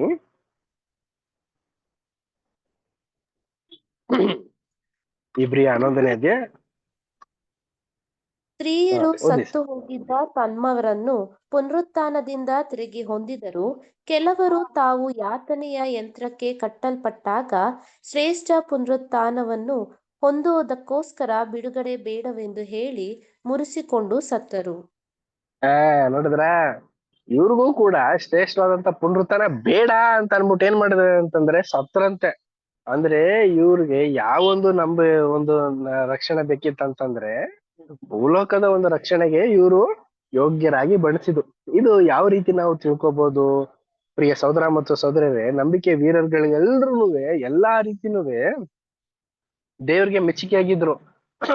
ಆದ್ರೆ ಪ್ರಿಯ ಸಹೋದರ ಮತ್ತು ಸಹೋದರರೇ, ಅವ್ರಿಗೆ ಯಾವುದೇ ತರ ಒಂದು ರೂಲ್ಸ್ ಅಂಡ್ ರೆಗ್ಯುಲೇಷನ್ಸ್ ಗಳು ದೇವ್ರು ಹಾಕಿರಲ್ಲ. ಪ್ರಿಯ ಸಹೋದರ ಮತ್ತು ಸಹೋದರರೇ, ಈಗ ನಮ್ಮ ರಕ್ಷಕರಾದಂತ ಯೇಸು ಕ್ರಿಸ್ತರು ನಮ್ಗೆ ರೂಲ್ಸ್ ಅಂಡ್ ರೆಗ್ಯುಲೇಷನ್ಸ್ ಗಳನ್ನೆಲ್ಲ ಹಾಕಿದ್ದಾರೆ.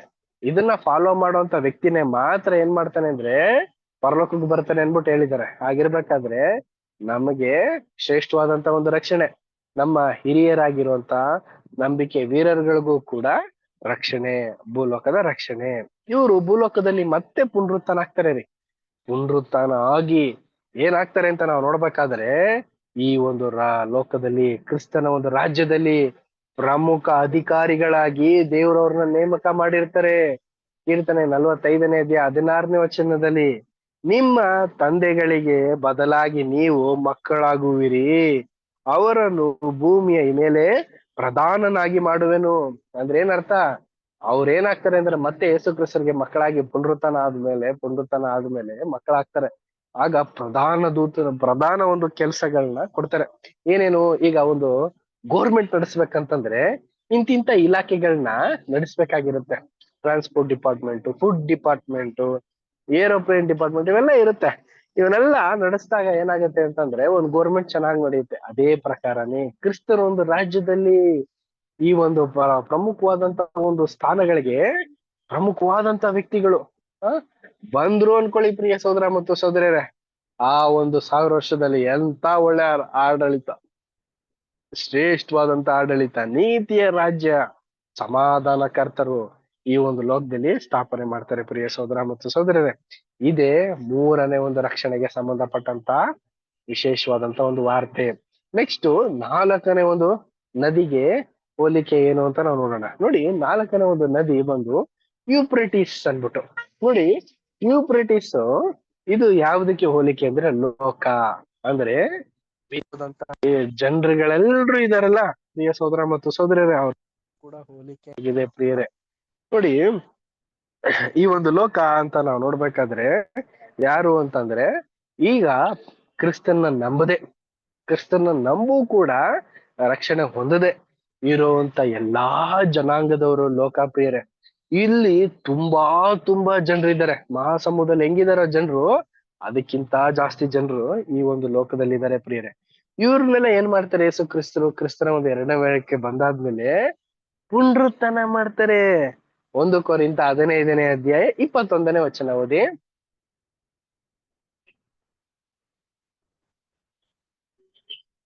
ಮನುಷ್ಯನ ಮೂಲಕ ಮರಣವು ಉಂಟಾದ ಕಾರಣ ಮನುಷ್ಯನ ಮೂಲಕ ಸತ್ತವರಿಗೆ ಪುನರುತ್ಥಾನ ಉಂಟಾಗುವುದು. ನೋಡಿದ್ರ, ಮನುಷ್ಯನ ಮೂಲಕ ಮರಣವನ್ನು ಉಂಟಾಗುವ ಕಾರಣ ಮನುಷ್ಯನ ಮೂಲಕನೇ ಪುನರುತ್ಥಾನ. ಅಂದ್ರೆ ಏನು? ಆದಾಮನಿಂದ ಎಲ್ಲಾರ್ಗು ಮರಣ ಬಂದ್ಬಿಡ್ತೀರಿ. 2ನೇ ಆದಾಮನಾಗಿರೋಂತ ಯೇಸು ಕ್ರಿಸ್ತನಿಂದ ಎಲ್ರಿಗೂ ಪುನರುತ್ಥಾನ. ಇದೇ ಒಂದು ವಿಶೇಷವಾದಂತ ಅವಕಾಶ. 22ನೇ ವಚನ ಓದಿ ಈಗ. ನೆಕ್ಸ್ಟ್ ವಚನ.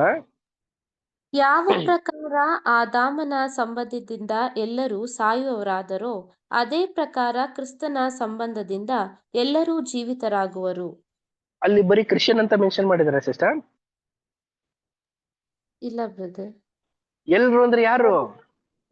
ಎಲ್ರು ರೀ. ಈಗ ನಾವೆಲ್ಲ ಥಿಂಕ್ ಮಾಡ್ತೀವಿ, ಬ್ರದರ್ ಈಗ ಪಾಪ ಮಾಡಿರುವಂತವ್ರು ಇವರೆಲ್ಲ ಎದ್ದಾಳ್ಬಾರ್ದು, ನಮಗ್ ದ್ರೋಹ ಮಾಡಿರುವಂತವ್ರು ಇವರೆಲ್ಲ ಎದ್ದಾಳ್ಬಾರ್ದು ಅಂತ ಅನ್ಕೋತೀರಾ? ಹಂಗ ಅನ್ಕೊಂಡ್ರೆ ನಮ್ ಕ್ರಿಸ್ತನ್ ಕ್ಯಾರೆಕ್ಟರ್ ನಮ್ಮಲ್ಲಿ ಇಲ್ಲ ಅಂತ ಅನ್ಬಿಟ್ಟೆ ಅರ್ಥ. ಎಲ್ರಿಗೂ ಅವಕಾಶ ಕೊಡಬೇಕು ಪ್ರಿಯ ಸಹೋದರ ಮತ್ತು ಸಹೋದರರೇ. ಎಲ್ರಿಗೂ ಅವ್ರದೇ ಆದಂತ ಒಂದು ಬಲಹೀನತೆಗಳಿಂದ, ಅವ್ರದೇ ಆದಂತ ಒಂದು ಆಲೋಚನೆಗಳಿಂದ ತಪ್ಪು ಮಾಡಿ ಏನಾಗಿದ್ದಾರೆ? ಪಾಪಿಗಳಾಗಿದ್ದಾರೆ. ಆದ್ರೆ ಯೇಸು ಕ್ರಿಸ್ತರು 2ನೇ ಒಂದು ಬರುವಿಕೆಯಲ್ಲಿ ಬಂದು ಮತ್ತೆ ಅವ್ರಿಗೆ ಒಂದು ಅವಕಾಶನ ಕೊಡ್ಬೇಕಾದ್ರೆ ಪ್ರಿಯ ಸಹೋದರ ಮತ್ತು ಸಹೋದರಿಯರೇ, ಅವರು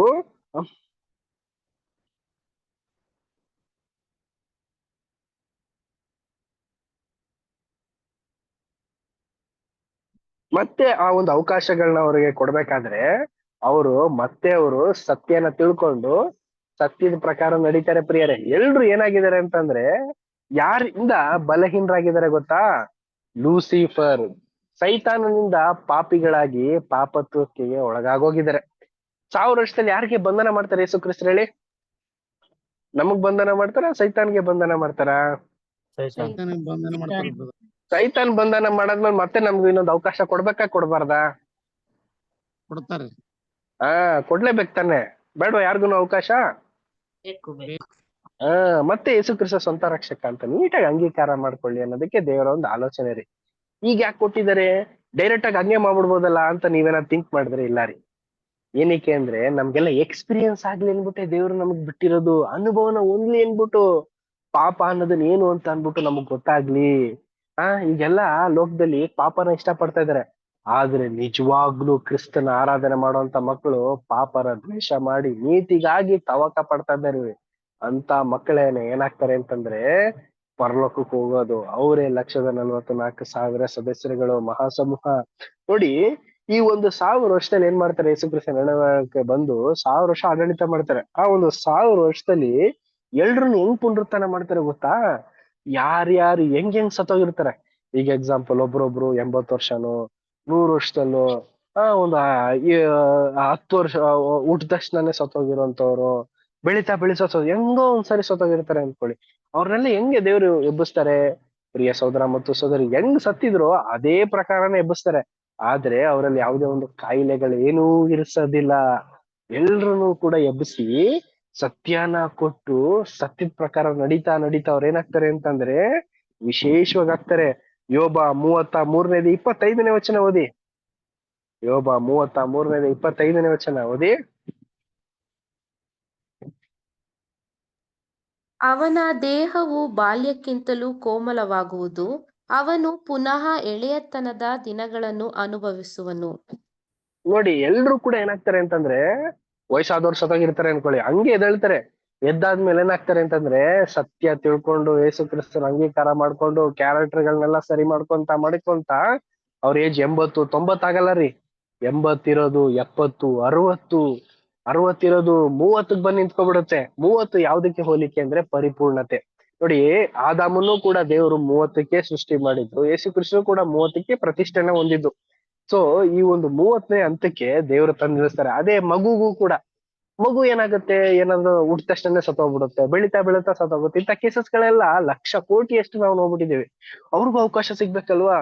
ಅವ್ರಿಗೂ ಪುನರುತ್ಥಾನ ಆದಾಗ ಆ ಒಂದು ದೇವರ ಒಂದು ರಾಜ್ಯದಲ್ಲಿ ಅವರು ಬೆಳಿತಾ 30ನೇ ವಯಸ್ಸಿಗೆ ಬರ್ತಾರೆ. ಪ್ರಿಯರೇ, ಎಲ್ರು ಕೂಡ 30ನೇ ವಯಸ್ಸಿಗೆ ಪರಿಪೂರ್ಣರಾಗಿರ್ತಾರೆ. ಅಕಸ್ಮಾತ್ ಅಪರಿಪೂರ್ಣರಾಗಿರೋಂತ ಜನರನ್ನೇ ನ್ಯಾಯ ವಿಚಾರಣೆ ಮಾಡೋದು, ಅದನ್ನ ನೆಕ್ಸ್ಟ್ ನಾವು ನೋಡೋಣ. ಸೊ ಇದಾದ ನಂತರ ಸೈತಾನನ ಬಂಧಿಸ್ತಾರೆ. ಪ್ರಕಟಣೆ 20ನೇ ಅಧ್ಯಾಯ 2ನೇ ವಚನ ನಮಗ್ ಗೊತ್ತು.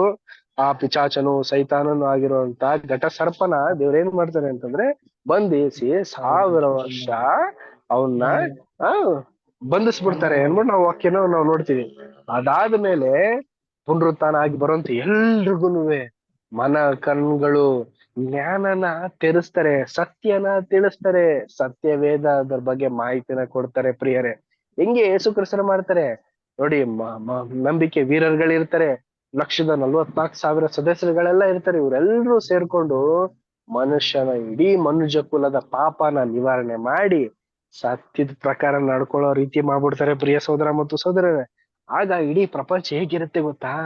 ಬರೀ ಮನುಷ್ಯರಲ್ಲಾರಿ ಬದಲಾವಣೆ ಆಗೋದು, ಪ್ರಾಣಿಗಳು ಕೂಡ ಬದಲಾವಣೆ ಆಗ್ಬಿಡುತ್ತೆ. ಪ್ರಿಯ ಸಹೋದರ ಮತ್ತು ಸಹೋದರರೇ, ಅಂದ್ರೆ ಕ್ರೂರತನ ಅನ್ನೋದೇ ಪ್ರಪಂಚದಲ್ಲಿ ಇರೋದಿಲ್ಲ. ಎಲ್ಲೆಲ್ಲವೂ ಕೂಡ ಸಂತೋಷ, ಹರ್ಷಧ್ವನಿ, ದೇವರ ಒಂದು ಘನಮಾನಗಳನ್ನ ಘನಪಡಿಸುವಂತ ಒಂದು ಸನ್ನಿವೇಶ ಬಂದ್ಬಿಡುತ್ತೆ. ಯೆಶಾಯ 11ನೇ ಅಧ್ಯಾಯ 6ರಿಂದ 9ನೇ ವಚನದವರೆಗೂ ಓದಿ.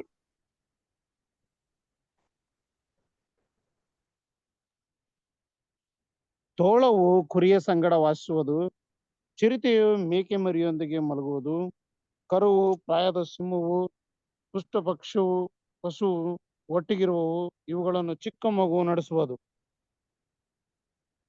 ಹಸು ಕರಡಿಯ ಸಂಗಡ ಮೇಯುವು, ಅವುಗಳ ಮರಿಗಳು ಜೊತೆಯಾಗಿ ಮಲಗುವವು. ಸಿಂಹವು ಎತ್ತಿನಂತೆ ಹುಲ್ಲು ತಿನ್ನುವುದು, ಮಲೆಕೂಸು ನಾಗವೃತ್ತದ ಮೇಲೆ ಆಡುವುದು, ಮಲೆ ಬಿಟ್ಟು ಮಗು ಹಾವಿನ ಬಿಲದ ಮೇಲೆ ಕೈ ಹಾಕುವುದು. ನನ್ನ ಪರಿಶುದ್ಧ ಪರ್ವತದಲ್ಲಿ ಯಾರು ಕೂಡ ಕೇಡು ಮಾಡುವುದಿಲ್ಲ, ಯಾರು ಹಾಳು ಮಾಡುವುದಿಲ್ಲ. ಸಮುದ್ರದಲ್ಲಿ ನೀರು ಹೇಗೋ ಹಾಗೆ ಭೂಮಿಯಲ್ಲಿ ಯೆಹೋವನ ಜ್ಞಾನವು ತುಂಬಿಕೊಂಡಿರುವುದು. ನೋಡಿದ್ರ ಪ್ರಿಯರೇ, ಕ್ರಿಸ್ತನ ಒಂದು ರಾಜ್ಯದಲ್ಲಿ ಪ್ರಾಣಿಗಳೆಲ್ಲ ಕೂಡ ಬದಲಾವಣೆ ಹೋಗ್ಬಿಡುತ್ತೆ. ಕ್ರೂರತನ ಅನ್ನೋದೇ ಇರೋದಿಲ್ಲ. ಈಗ ಇರಕ್ ಸಾಧ್ಯನೇ? ಈಗ ಇರಕ್ ಸಾಧ್ಯನೇ ಇಲ್ಲ. ಈಗ ನೋಡಿ, ಒಂದ್ ಕುರಿ ತೋಳ ನೋಡಿದ್ರೆ ಬಿಟ್ಬಿಡ್ತದ? ಬಿಡದೇ ಇಲ್ಲ. ಆದ್ರೆ ಆಗ ಕ್ರಿಸ್ತನ ಒಂದ್ 1000 ವರ್ಷದಲ್ಲಿ ಕುರಿ ತೋಳದ ಸಂಗಡ ಮಲಗುತ್ತೆ ರೀ. ಎಲ್ಲಾ ಒಂದು ಸನ್ನಿವೇಶ ನಡೆಯುತ್ತೆ. ಬಟ್ ಈಗ ಏನಾಗಿದೆ ಅಂದ್ರೆ ಮನುಷ್ಯ ಶಾಪಕ್ಕೆ ಒಳಗಾಗಿದ್ದಾನೆ ರೀ. ಆ ಒಂದು ಶಾಪನ ಅನುಭವಿಸ್ತಾ ಇದ್ದಾನೆ. ಪ್ರಿಯ ಸಹೋದರ ಮತ್ತು ಸಹೋದರರೇ, ಒಂದೊಂದು ಮನುಷ್ಯ ಒಂದೊಂದು ವಿಧವಾದಂತ ರೀತಿಯಲ್ಲಿ ಶಾಪನ ಅನುಭವಿಸ್ತಾ ಇದ್ದಾನೆ. ಕೆಲವರಿಗೆ ತಿನ್ನೋದಕ್ಕೆ ಕಷ್ಟ ಇರುತ್ತೆ, ಕೆಲವರಿಗೆ ಅನಾರೋಗ್ಯದಲ್ಲಿ ಇರುತ್ತೆ, ಕೆಲವರಿಗೆ ಎಲ್ಲಾ ರೀತಿಯ ಒಂದು ಸೌಕರ್ಯ ಏನೋ ಒಂದು ತೊಂದರೆನೆಲ್ಲ ಅನುಭವಿಸ್ತಾ ಇರ್ತಾರೆ. ಈ ರೀತಿ ತೊಂದರೆಗಳನ್ನೆಲ್ಲ ಅನುಭವಿಸ್ತಾ ಇದೀವಿ ಪ್ರಿಯ ಸಹೋದರ ಮತ್ತು ಸಹೋದರ. ಏನಕ್ಕೆ? ಎಕ್ಸ್ಪೀರಿಯನ್ಸ್ ಆಗೋದಕ್ಕೋಸ್ಕರ, ಅನುಭವನ ಹೊಂದೋದಕ್ಕೋಸ್ಕರ, ಪಾಪ ಅಂದ್ರೆ ಏನು ಅಂದ್ಬಿಟ್ಟು ಅರಿವನ್ನ ತಿಳ್ಕೊಳ್ಳೋದಕ್ಕೋಸ್ಕರ. ಯಾಕೆ ಅಂದ್ರೆ ಆದಾಮನ ಪಾಪ ಮತ್ತೆ ನಮ್ಮ ಸ್ವಯಂ ಪಾಪಗಳಿಂದ ನಾವೇನ್ ಮಾಡ್ತಾ ಇದೀವಿ ಅಂತಂದ್ರೆ ಈ ಒಂದು ಫಲನ ಅನುಭವಿಸ್ತಾ ಇದೀವಿ ಪ್ರಿಯರೇ. ಆದ್ರೆ 1000 ವರ್ಷದಲ್ಲಿ ಯಾರು ಕೂಡ ಅನಾರೋಗ್ಯದಲ್ಲಿ ಇಲ್ಲದಿರಲ್ಲ ಪ್ರಿಯರೇ. ಹಾಸ್ಪಿಟಲೇ ಇರೋದಿಲ್ಲ. ಏಷಯ 33 24ನೇ ವಚನದಲ್ಲಿ ಹೇಳ್ತಾರೆ, ಅಲ್ಲಿರುವಂತ ಜನರು ನಾನು ಅಶ್ವಸ್ಥನು ಅಂತಾನೆ ಹೇಳಲ್ಲ. ಈಗ ಆರೋಗ್ಯವಾಗಿರೋರ್ಗೆ ಹಾಸ್ಪಿಟ್ಲ್ ಹೋಗದೆ ಹೋದಾಗ ಹಾಸ್ಪಿಟ್ಲ್ ಏನಾಗುತ್ತೆ, ಕ್ಲೋಸ್ ಮಾಡ್ಕೊಂಡೇ ಹೊಂಟೋಗುತ್ತೆ. ಅದೇ ಪ್ರಕಾರನೇ ಅಲ್ಲಿ ಯಾವುದೇ ತರ ಈಗೆಲ್ಲ ಇದೆಯಲ್ಲ ಕಾಯಿಲೆಗಳು, ಚಿಕನ್ ಗುನಿಯಾ ಅಂತೆ, H1N1 ಅಂತೆ, ಕೋವಿಡ್ ಅಂತೆ, ಅವೆಲ್ಲ ಏನು ಇರೋದೇ ಇಲ್ಲ ಪ್ರಿಯರೇ. ಅದಾದ್ಮೇಲೆ ಯುದ್ಧಗಳನ್ನದೇ ಇರೋದಿಲ್ಲ ಪ್ರಿಯರೇ. ಈಗ ಎಲ್ಲ ಯುದ್ಧ ಮಾಡ್ಬೇಕು, 3ನೇ ಮಹಾಯುದ್ಧ ಮಾಡ್ಬಿಡ್ಬೇಕು ಅಂತ ಸಿದ್ಧತೆ ಮಾಡ್ತಾ ಇದ್ದಾರೆ. ಬಟ್ ಕ್ರಿಸ್ತನ 1000 ವರ್ಷದಲ್ಲಿ ಪ್ರಿಯರೇ ಯುದ್ಧ ಅನ್ನೋದೇ ಇರೋದಿಲ್ಲ ಪ್ರಿಯ ಸಹೋದರ ಮತ್ತು ಸಹೋದರಿ. ಎಲ್ರು ಕೂಡ ಶಾಂತಿ ಸಮಾಧಾನನ ಎದುರು ನೋಡ್ತಾ ಇರ್ತಾರೆ ಪ್ರಿಯರೇ. ಎಲ್ರು ಕೂಡ ಏನ್ ಮಾಡ್ತಾರೆ, ಯುದ್ಧ ವಸ್ತುಗಳನ್ನೆಲ್ಲ ಬಿಸಾಕ್ಬಿಟ್ಟು ಅಗ್ರಿಕಲ್ಚರ್ ವ್ಯವಸಾಯಕ್ಕೆ ಒಳ ಬಿಡ್ತಾರೆ. ಪ್ರತಿಯೊಬ್ಬನಿಗೂ ಕೂಡ ದೇವರು ಮನೆಯನ್ನ ಅನುಗ್ರಹಿಸ್ತಾರೆ. ಪ್ರತಿಯೊಬ್ರು ಕೂಡ ಆ ಒಂದು ಮನೆಯಲ್ಲಿ ಸಂತೋಷವಾಗಿ ಇರ್ತಾರೆ ಪ್ರಿಯರೇ. ಯಾರು ಕೂಡ ಸಾವನ್ನದೇ ಇರೋದಿಲ್ಲ. ಸತ್ರೆ ತಾನೆ ಮನುಷ್ಯ ಅಳೋದು. ಸಾವನೇ ಇಲ್ದೇರಂಗೆ ಯೇಸು ಕ್ರಿಸ್ತರು ಮಾಡ್ಬಿಟ್ರೆ ಮನುಷ್ಯನ ಕಣ್ಣಲ್ಲಿ ನೀರೇ ಇರೋದಿಲ್ಲ. ಸಮಾಧಾನ, ಸಂತೋಷ, ಸಡಗರ ಪ್ರಿಯ ಸಹೋದರ ಮತ್ತು ಸಹೋದರಿ, ಇದನ್ನೇ ಮಾಡೋದಕ್ಕೋಸ್ಕರನೇ ಯೇಸು ಕ್ರಿಸ್ತರು ಪ್ರಿಯರೇ ನಮಗಾಗಿ, ನಿಮಗಾಗಿ, ಎಲ್ಲರಿಗಾಗಿ ಆ ಒಂದು ಶಿಲುಬೆಯಲ್ಲಿ ಮರಣನ ಅನುಭವಿಸಿ ಈಡು ಬಲಿನ ಕೊಟ್ಟು ಇಡೀ ಲೋಕಕ್ಕೆ ರಕ್ಷಣೆಗಾಗಿ ನಿಂತಿದ್ದು ಪ್ರಿಯರೇ. ಅದಕ್ಕೇನೆ ಮತ್ತಾಯ 6ನೇ ಅಧ್ಯಾಯ 10ನೇ ವಚನದಲ್ಲಿ ಹೇಳೋದು, ನಿನ್ನ ಚಿತ್ತವು ಪರಲೋಕದಲ್ಲಿ ನೆರವೇರುವಂತೆ ಭೂಲೋಕದಲ್ಲಿಯೂ ನೆರವೇರಲಿ ಅನ್ಬಿಟ್ಟು ಯೇಸು ಕ್ರಿಸ್ತರು ಪ್ರಿಡಿಕ್ಷನ್ ಹಾಕಿದ್ದು. ಪರಲೋಕದಲ್ಲಿ ಎಲ್ಲಾ ಸೂಟೇಬಲ್ ಆಗಿದೆ ರೀ. ಪರಲೋಕದಲ್ಲಿ ಎಲ್ಲ ಸೆಟಪ್ ಮಾಡ್ಬಿಟ್ಟಿದ್ದಾರೆ ದೇವ್ರು. ಅದೇ ಪ್ರಕಾರ ನೀತಿವಂತವಾಗಿದೆ ಪರಲೋಕ. ಅದೇ ಪ್ರಕಾರನೇ ಭೂಲೋಕನು ಕೂಡ ಮಾಡೋದಕ್ಕೆ ಕ್ರಿಸ್ತನು ಬಂದಿದ್ದು ರೀ. ಆಗ್ತಾ ಇದೆಯಾ? ಆಗ್ತಾ ಇದೆ, ನಿಧಾನಗತಿಯಾಗಿ ಆಗ್ತಾ ಇದೆ. ಆದ್ರೆ ಒಂದಲ್ಲ ಒಂದು ದಿನ ಕ್ರಿಸ್ತ ಒಂದು 2ನೇ ಬರುವಿಕೆಯಲ್ಲಿ ಸಂಪೂರ್ಣವಾಗಿ ಈ ಒಂದು ಭೂಲೋಕ ಬದಲಾಗಿ ಕ್ರಿಸ್ತನ್ಗೆ ಅಧೀನನಾಗಿ ಇರುತ್ತೆ ಪ್ರಿಯರೇ. ಇದಾದ ಮೇಲೆ ನಮ್ಮೆಲ್ಲರ ಪ್ರಶ್ನೆ ಏನು? ಮರಣ ಅಂದ್ರೆ ಯಾವ ರೀತಿ? ದೇವರಿಗೆ ಕೋಪಕ್ಕೆ ವಿರುದ್ಧವಾಗಿ ಬಂದಂತ ಮಕ್ಕಳುಗಳು ಇದಕ್ಕೂ ಮೇಲೆ ಇನ್ನು ಪಾಪನ ಮಾಡೋದಕ್ಕೆ ಇನ್ನು ಹೆಚ್ಚಾಗಿ ಆಸಕ್ತಿನ ತೋರಿಸುವಂತ ಮಕ್ಕಳನ್ನ ದೇವರು ಉಳಿಸ್ಕೊಂಡಿದ್ರು. ಏನ್ ಪ್ರಯೋಜನ? ಅವ್ರನ್ನೇನ್ ಮಾಡ್ಬಿಡ್ತಾರೆ ಅಂದ್ರೆ ಪರಲೋಕದಿಂದ ಬೆಂಕಿ ಬಂದು ಅವ್ರನ್ನ ದಹಿಸಿ ಸುಟ್ಟಾಕ್ಬಿಡುತ್ತೆ ಪ್ರಿಯ ಸಹೋದರ ಮತ್ತು ಸಹೋದರಿಯರೇ.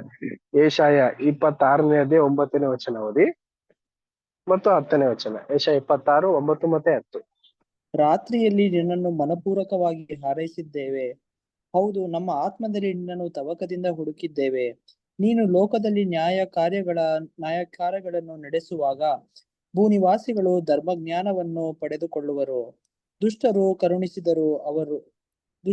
ಕರುಣಿಸಿದರು ಅವರು ಧರ್ಮಜ್ಞಾನವನ್ನು ಪಡೆಯರು. ಯೆಹೋವನ ಮಹಿಮೆಯನ್ನು ಲಕ್ಷಿಸದೆ ಯಥಾರ್ಥವಂತರ ದೇಶದಲ್ಲಿಯೂ ಅನ್ಯಾಯವನ್ನಾಚರಿಸುವವರು.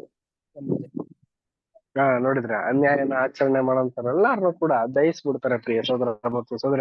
ನೋಡಿ, ಇದನ್ನೇ ಬೈಬಲ್ ಹೇಳೋದು 2ನೇ ಮರಣ ಪ್ರಿಯರೇ. ಆಲ್ರೆಡಿ ಒಂದ್ ಮರಣದಿಂದ ನಾವೇನ್ ಮಾಡ್ತೀವಿ ಅಂದ್ರೆ ದೀರ್ಘ ನಿದ್ರೆಗೆ ಹೋಗ್ತೀವಿ, ಮತ್ತೆ ಯೇಸು ಕ್ರಿಸ್ತರ ಮುಖಾಂತರ ಜೀವಿತರಾಗ್ತೀವಿ. ಮತ್ತೆ ತಪ್ಪೇನ ಮಾಡಿದ್ವಿ ಅಂತಂದ್ರೆ ತಪ್ಪು ಮಾಡ್ಬಿಟ್ವಿ ಅಂದ್ರೆ ನಮ್ಗೆ ಡೈರೆಕ್ಟ್ ಯಾವ ಮರಣ ಅಂದ್ರೆ 2ನೇ ಮರಣ. ಅದೇ ಶಾಶ್ವತವಾದಂತ ಒಂದು ಮರಣ ಪ್ರಿಯ ಸಹೋದರರೇ. ಸೊ ನಾವು ಇದುವರೆಗೂ ಕೂಡ ಈ ಒಂದು ಪಾಠಗಳನ್ನ ನಾವು ನೋಡಿದ್ವಿ ಪ್ರಿಯರೇ. ಈ ಒಂದು ಪಾಠನ ದೇವರು ನಿಮ್ಗೆಲ್ಲರಿಗೂ ಕೂಡ ಆಶೀರ್ವದಿಸ್ಲಿ. ಸೊ ಇಲ್ಲಿಗೆ ನಾವು ಪಾಠನ ಸ್ಟಾಪ್ ಮಾಡುವಂತವ್ರಾಗಿರೋಣ.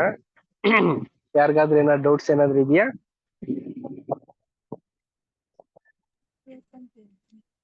Okay, thank you. ಕೊನೆಯದಾಗಿ ಒಂದು ಪ್ರಾರ್ಥನೆ ಮಾಡಿ ಈ ಒಂದು ಕೂಟನ ನಾವು ಅಂತ್ಯ ಮಾಡೋಣ. ಕೊನೆಯ ಒಂದು ಪ್ರಾರ್ಥನೆಯನ್ನ ಸೋದರಾದಂತ ಪ್ರಜ್ವಲ್ ಬ್ರದರ್ ಮಾಡ್ಬೇಕಾ ಕೇಳ್ಕೊಳ್ತೇನೆ. ಓಕೆ, ಪ್ರಾರ್ಥಿಸೋಣ. ಸುಜ್ಞಾನ ಶಿಷ್ಯನು ಅತಿಶಾಲೋಚನಾಪರನು ಅಗಮ್ಯವಾದ ಬೆಳಕಿನಲ್ಲಿ ವಾಸ ಮಾಡುವಂತ ನಮ್ಮ ಪರಮ ತಂದೆಯಾದ ದೇವರೇ, ಮತ್ತೊಂದು ಆವರ್ತಿ ನಿಮ್ಮ ಪಾದ ಸನ್ನಿಧಿಯಲ್ಲಿ ನಮ್ಮನ್ನ ಬರಮಾಡಿ ನಿಮ್ಮ ಸತ್ಯವೇದದ ವಿಶೇಷ ಸತ್ಯಗಳನ್ನ, ಅದರಲ್ಲಿರುವಂತಹ ಗೂಢಾರ್ಥಗಳನ್ನ ತಿಳಿದುಕೊಳ್ಳುವಂತಹ ಒಂದು ಈ ಒಳ್ಳೆಯ ಸಂದರ್ಭವನ್ನು ಕೊಟ್ಟಿದ್ದಕ್ಕಾಗಿ ನಿಮ್ಮ ನಾಮಕ್ಕೆ ಕೋಟ್ಯಾನು ಕೋಟಿ ಸ್ತೋತ್ರವನ್ನ ಸಲ್ಲಿಸುತ್ತೇವೆ. ಇಂದಿನ ದಿನ ನಾವು ಏದೇನ್ ತೋಟದಲ್ಲಿ ಇರುವಂತಹ 4 ನದಿಗಳ ವಿಚಾರವಾಗಿ ಅವು ಏನನ್ನ ಸೂಚಿಸುತ್ತವೆ, ಯಾವ ಯಾವ ರಕ್ಷಣೆಯನ್ನು ಸೂಚಿಸುತ್ತವೆ ಎಂಬುವಂಥ ವಿಷಯಗಳನ್ನ ಸಹೋದರರ ಮೂಲಕ ನಮಗೆ ಸರಿಯಾಗಿ ವಿವರಿಸಿಕೊಟ್ಟಿದ್ದಕ್ಕಾಗಿ, ಒಳ್ಳೆ ರೀತಿಯಲ್ಲಿ ವಿವರಿಸಿಕೊಟ್ಟಿದ್ದಕ್ಕಾಗಿ ನಿಮ್ಮ ನಾಮಕ್ಕೆ ಸ್ತೋತ್ರವನ್ನು ಸಲ್ಲಿಸುತ್ತೇವೆ. ವಾಕ್ಯವನ್ನು ಬೋಧಿಸಿದಂತ ಸಹೋದರರು ಕೂಡ ಬೇಡಿಕೊಳ್ಳೋನಾಗಿದ್ದೇನೆ. ಇನ್ನು ಹೆಚ್ಚೆಚ್ಚಾಗಿ ಇದೇ ರೀತಿಯಾಗಿ ಸತ್ಯವಾಕ್ಯಗಳು ನಮ್ಮೆಲ್ಲರಿಗೂ ಕೂಡ ನೀವು ಕೊಟ್ಟು ನಿಮ್ಮ ಮಾರ್ಗಗಳಲ್ಲಿ ನಾವು ಸ್ಥಿರಚಿತ್ತದಿಂದ ನಡೆಯುವಂತೆ ಪ್ರತಿಯೊಬ್ಬರನ್ನ ಆಶೀರ್ವದಿಸು. ಈ ಕೂಟದಲ್ಲಿ ಸೇರಿ ಬಂದಿರುವಂತಹ ಪ್ರತಿಯೊಬ್ಬರನ್ನ ಹೆಸರಾಗಿ ಆಶೀರ್ವದಿಸಿ ಇನ್ನು ಹೆಚ್ಚಿನ ಸಂಖ್ಯೆಯಲ್ಲಿ ಬಂದು ವಾಕ್ಯಗಳನ್ನ ಸತ್ಯವಾಕ್ಯಗಳನ್ನ ಕೇಳಿ ನಮ್ಮ ಓಟವನ್ನ ಸ್ಥಿರಚಿತ್ತದಿಂದ ಓಡುವಂತೆ ಆಶೀರ್ವದಿಸಿ ಎಂದು ಕೇಳಿಕೊಳ್ಳುತ್ತೇವೆ. ಅದೇ ರೀತಿಯಲ್ಲಿ ಸ್ವಾಮಿ, ಮುಂದಿನ ದಿನಗಳಲ್ಲಿ ನಡೆಯಬೇಕಾಗಿರುವಂತಹ ಎಲ್ಲಾ ಕ್ಲಾಸ್ಗಳನ್ನ ನೀವು ಆಶೀರ್ವದಿಸಿರಿ. ಇನ್ನು ಹೆಚ್ಚಾಗಿ ನಾವು ಏಕಾಗ್ರತೆಯಿಂದ ಭಕ್ತಿ ಭಾವದಿಂದ ಈ ಪಾಠಗಳನ್ನ ಕೇಳಿ ನಡೆಯುವವರಾಗುವಂತೆ ಆಶೀರ್ವದಿಸಿ ಎಂದು ಕೇಳಿಕೊಳ್ಳುತ್ತಾ, ಈ ಪ್ರಾರ್ಥನೆಯಲ್ಲಿ ಕೇಳಿಕೊಂಡಿರುವಂತಹ ಕೋರಿಕೆಗಳು ಕೇಳದೆ ಮರೆತಿರುವ ಅಲ್ಪ ಕೋರಿಕೆಗಳನ್ನು ನಿಮ್ಮ ಒಬ್ಬನೇ ಮಗನು ನಮ್ಮ ಲೋಕರಕ್ಷಕನು ಅದೇ ಯೇಸು ಕ್ರಿಸ್ತನ ಒಂದೇ ನಾಮದಲ್ಲಿ ಬೇಡುತ್ತೇನೆ ತಂದೆಯೇ, amen. Amen. Amen. Thank you, brother. Thank you. Bye, brother. Thank you, brothers and sisters. Thank you. Thank you.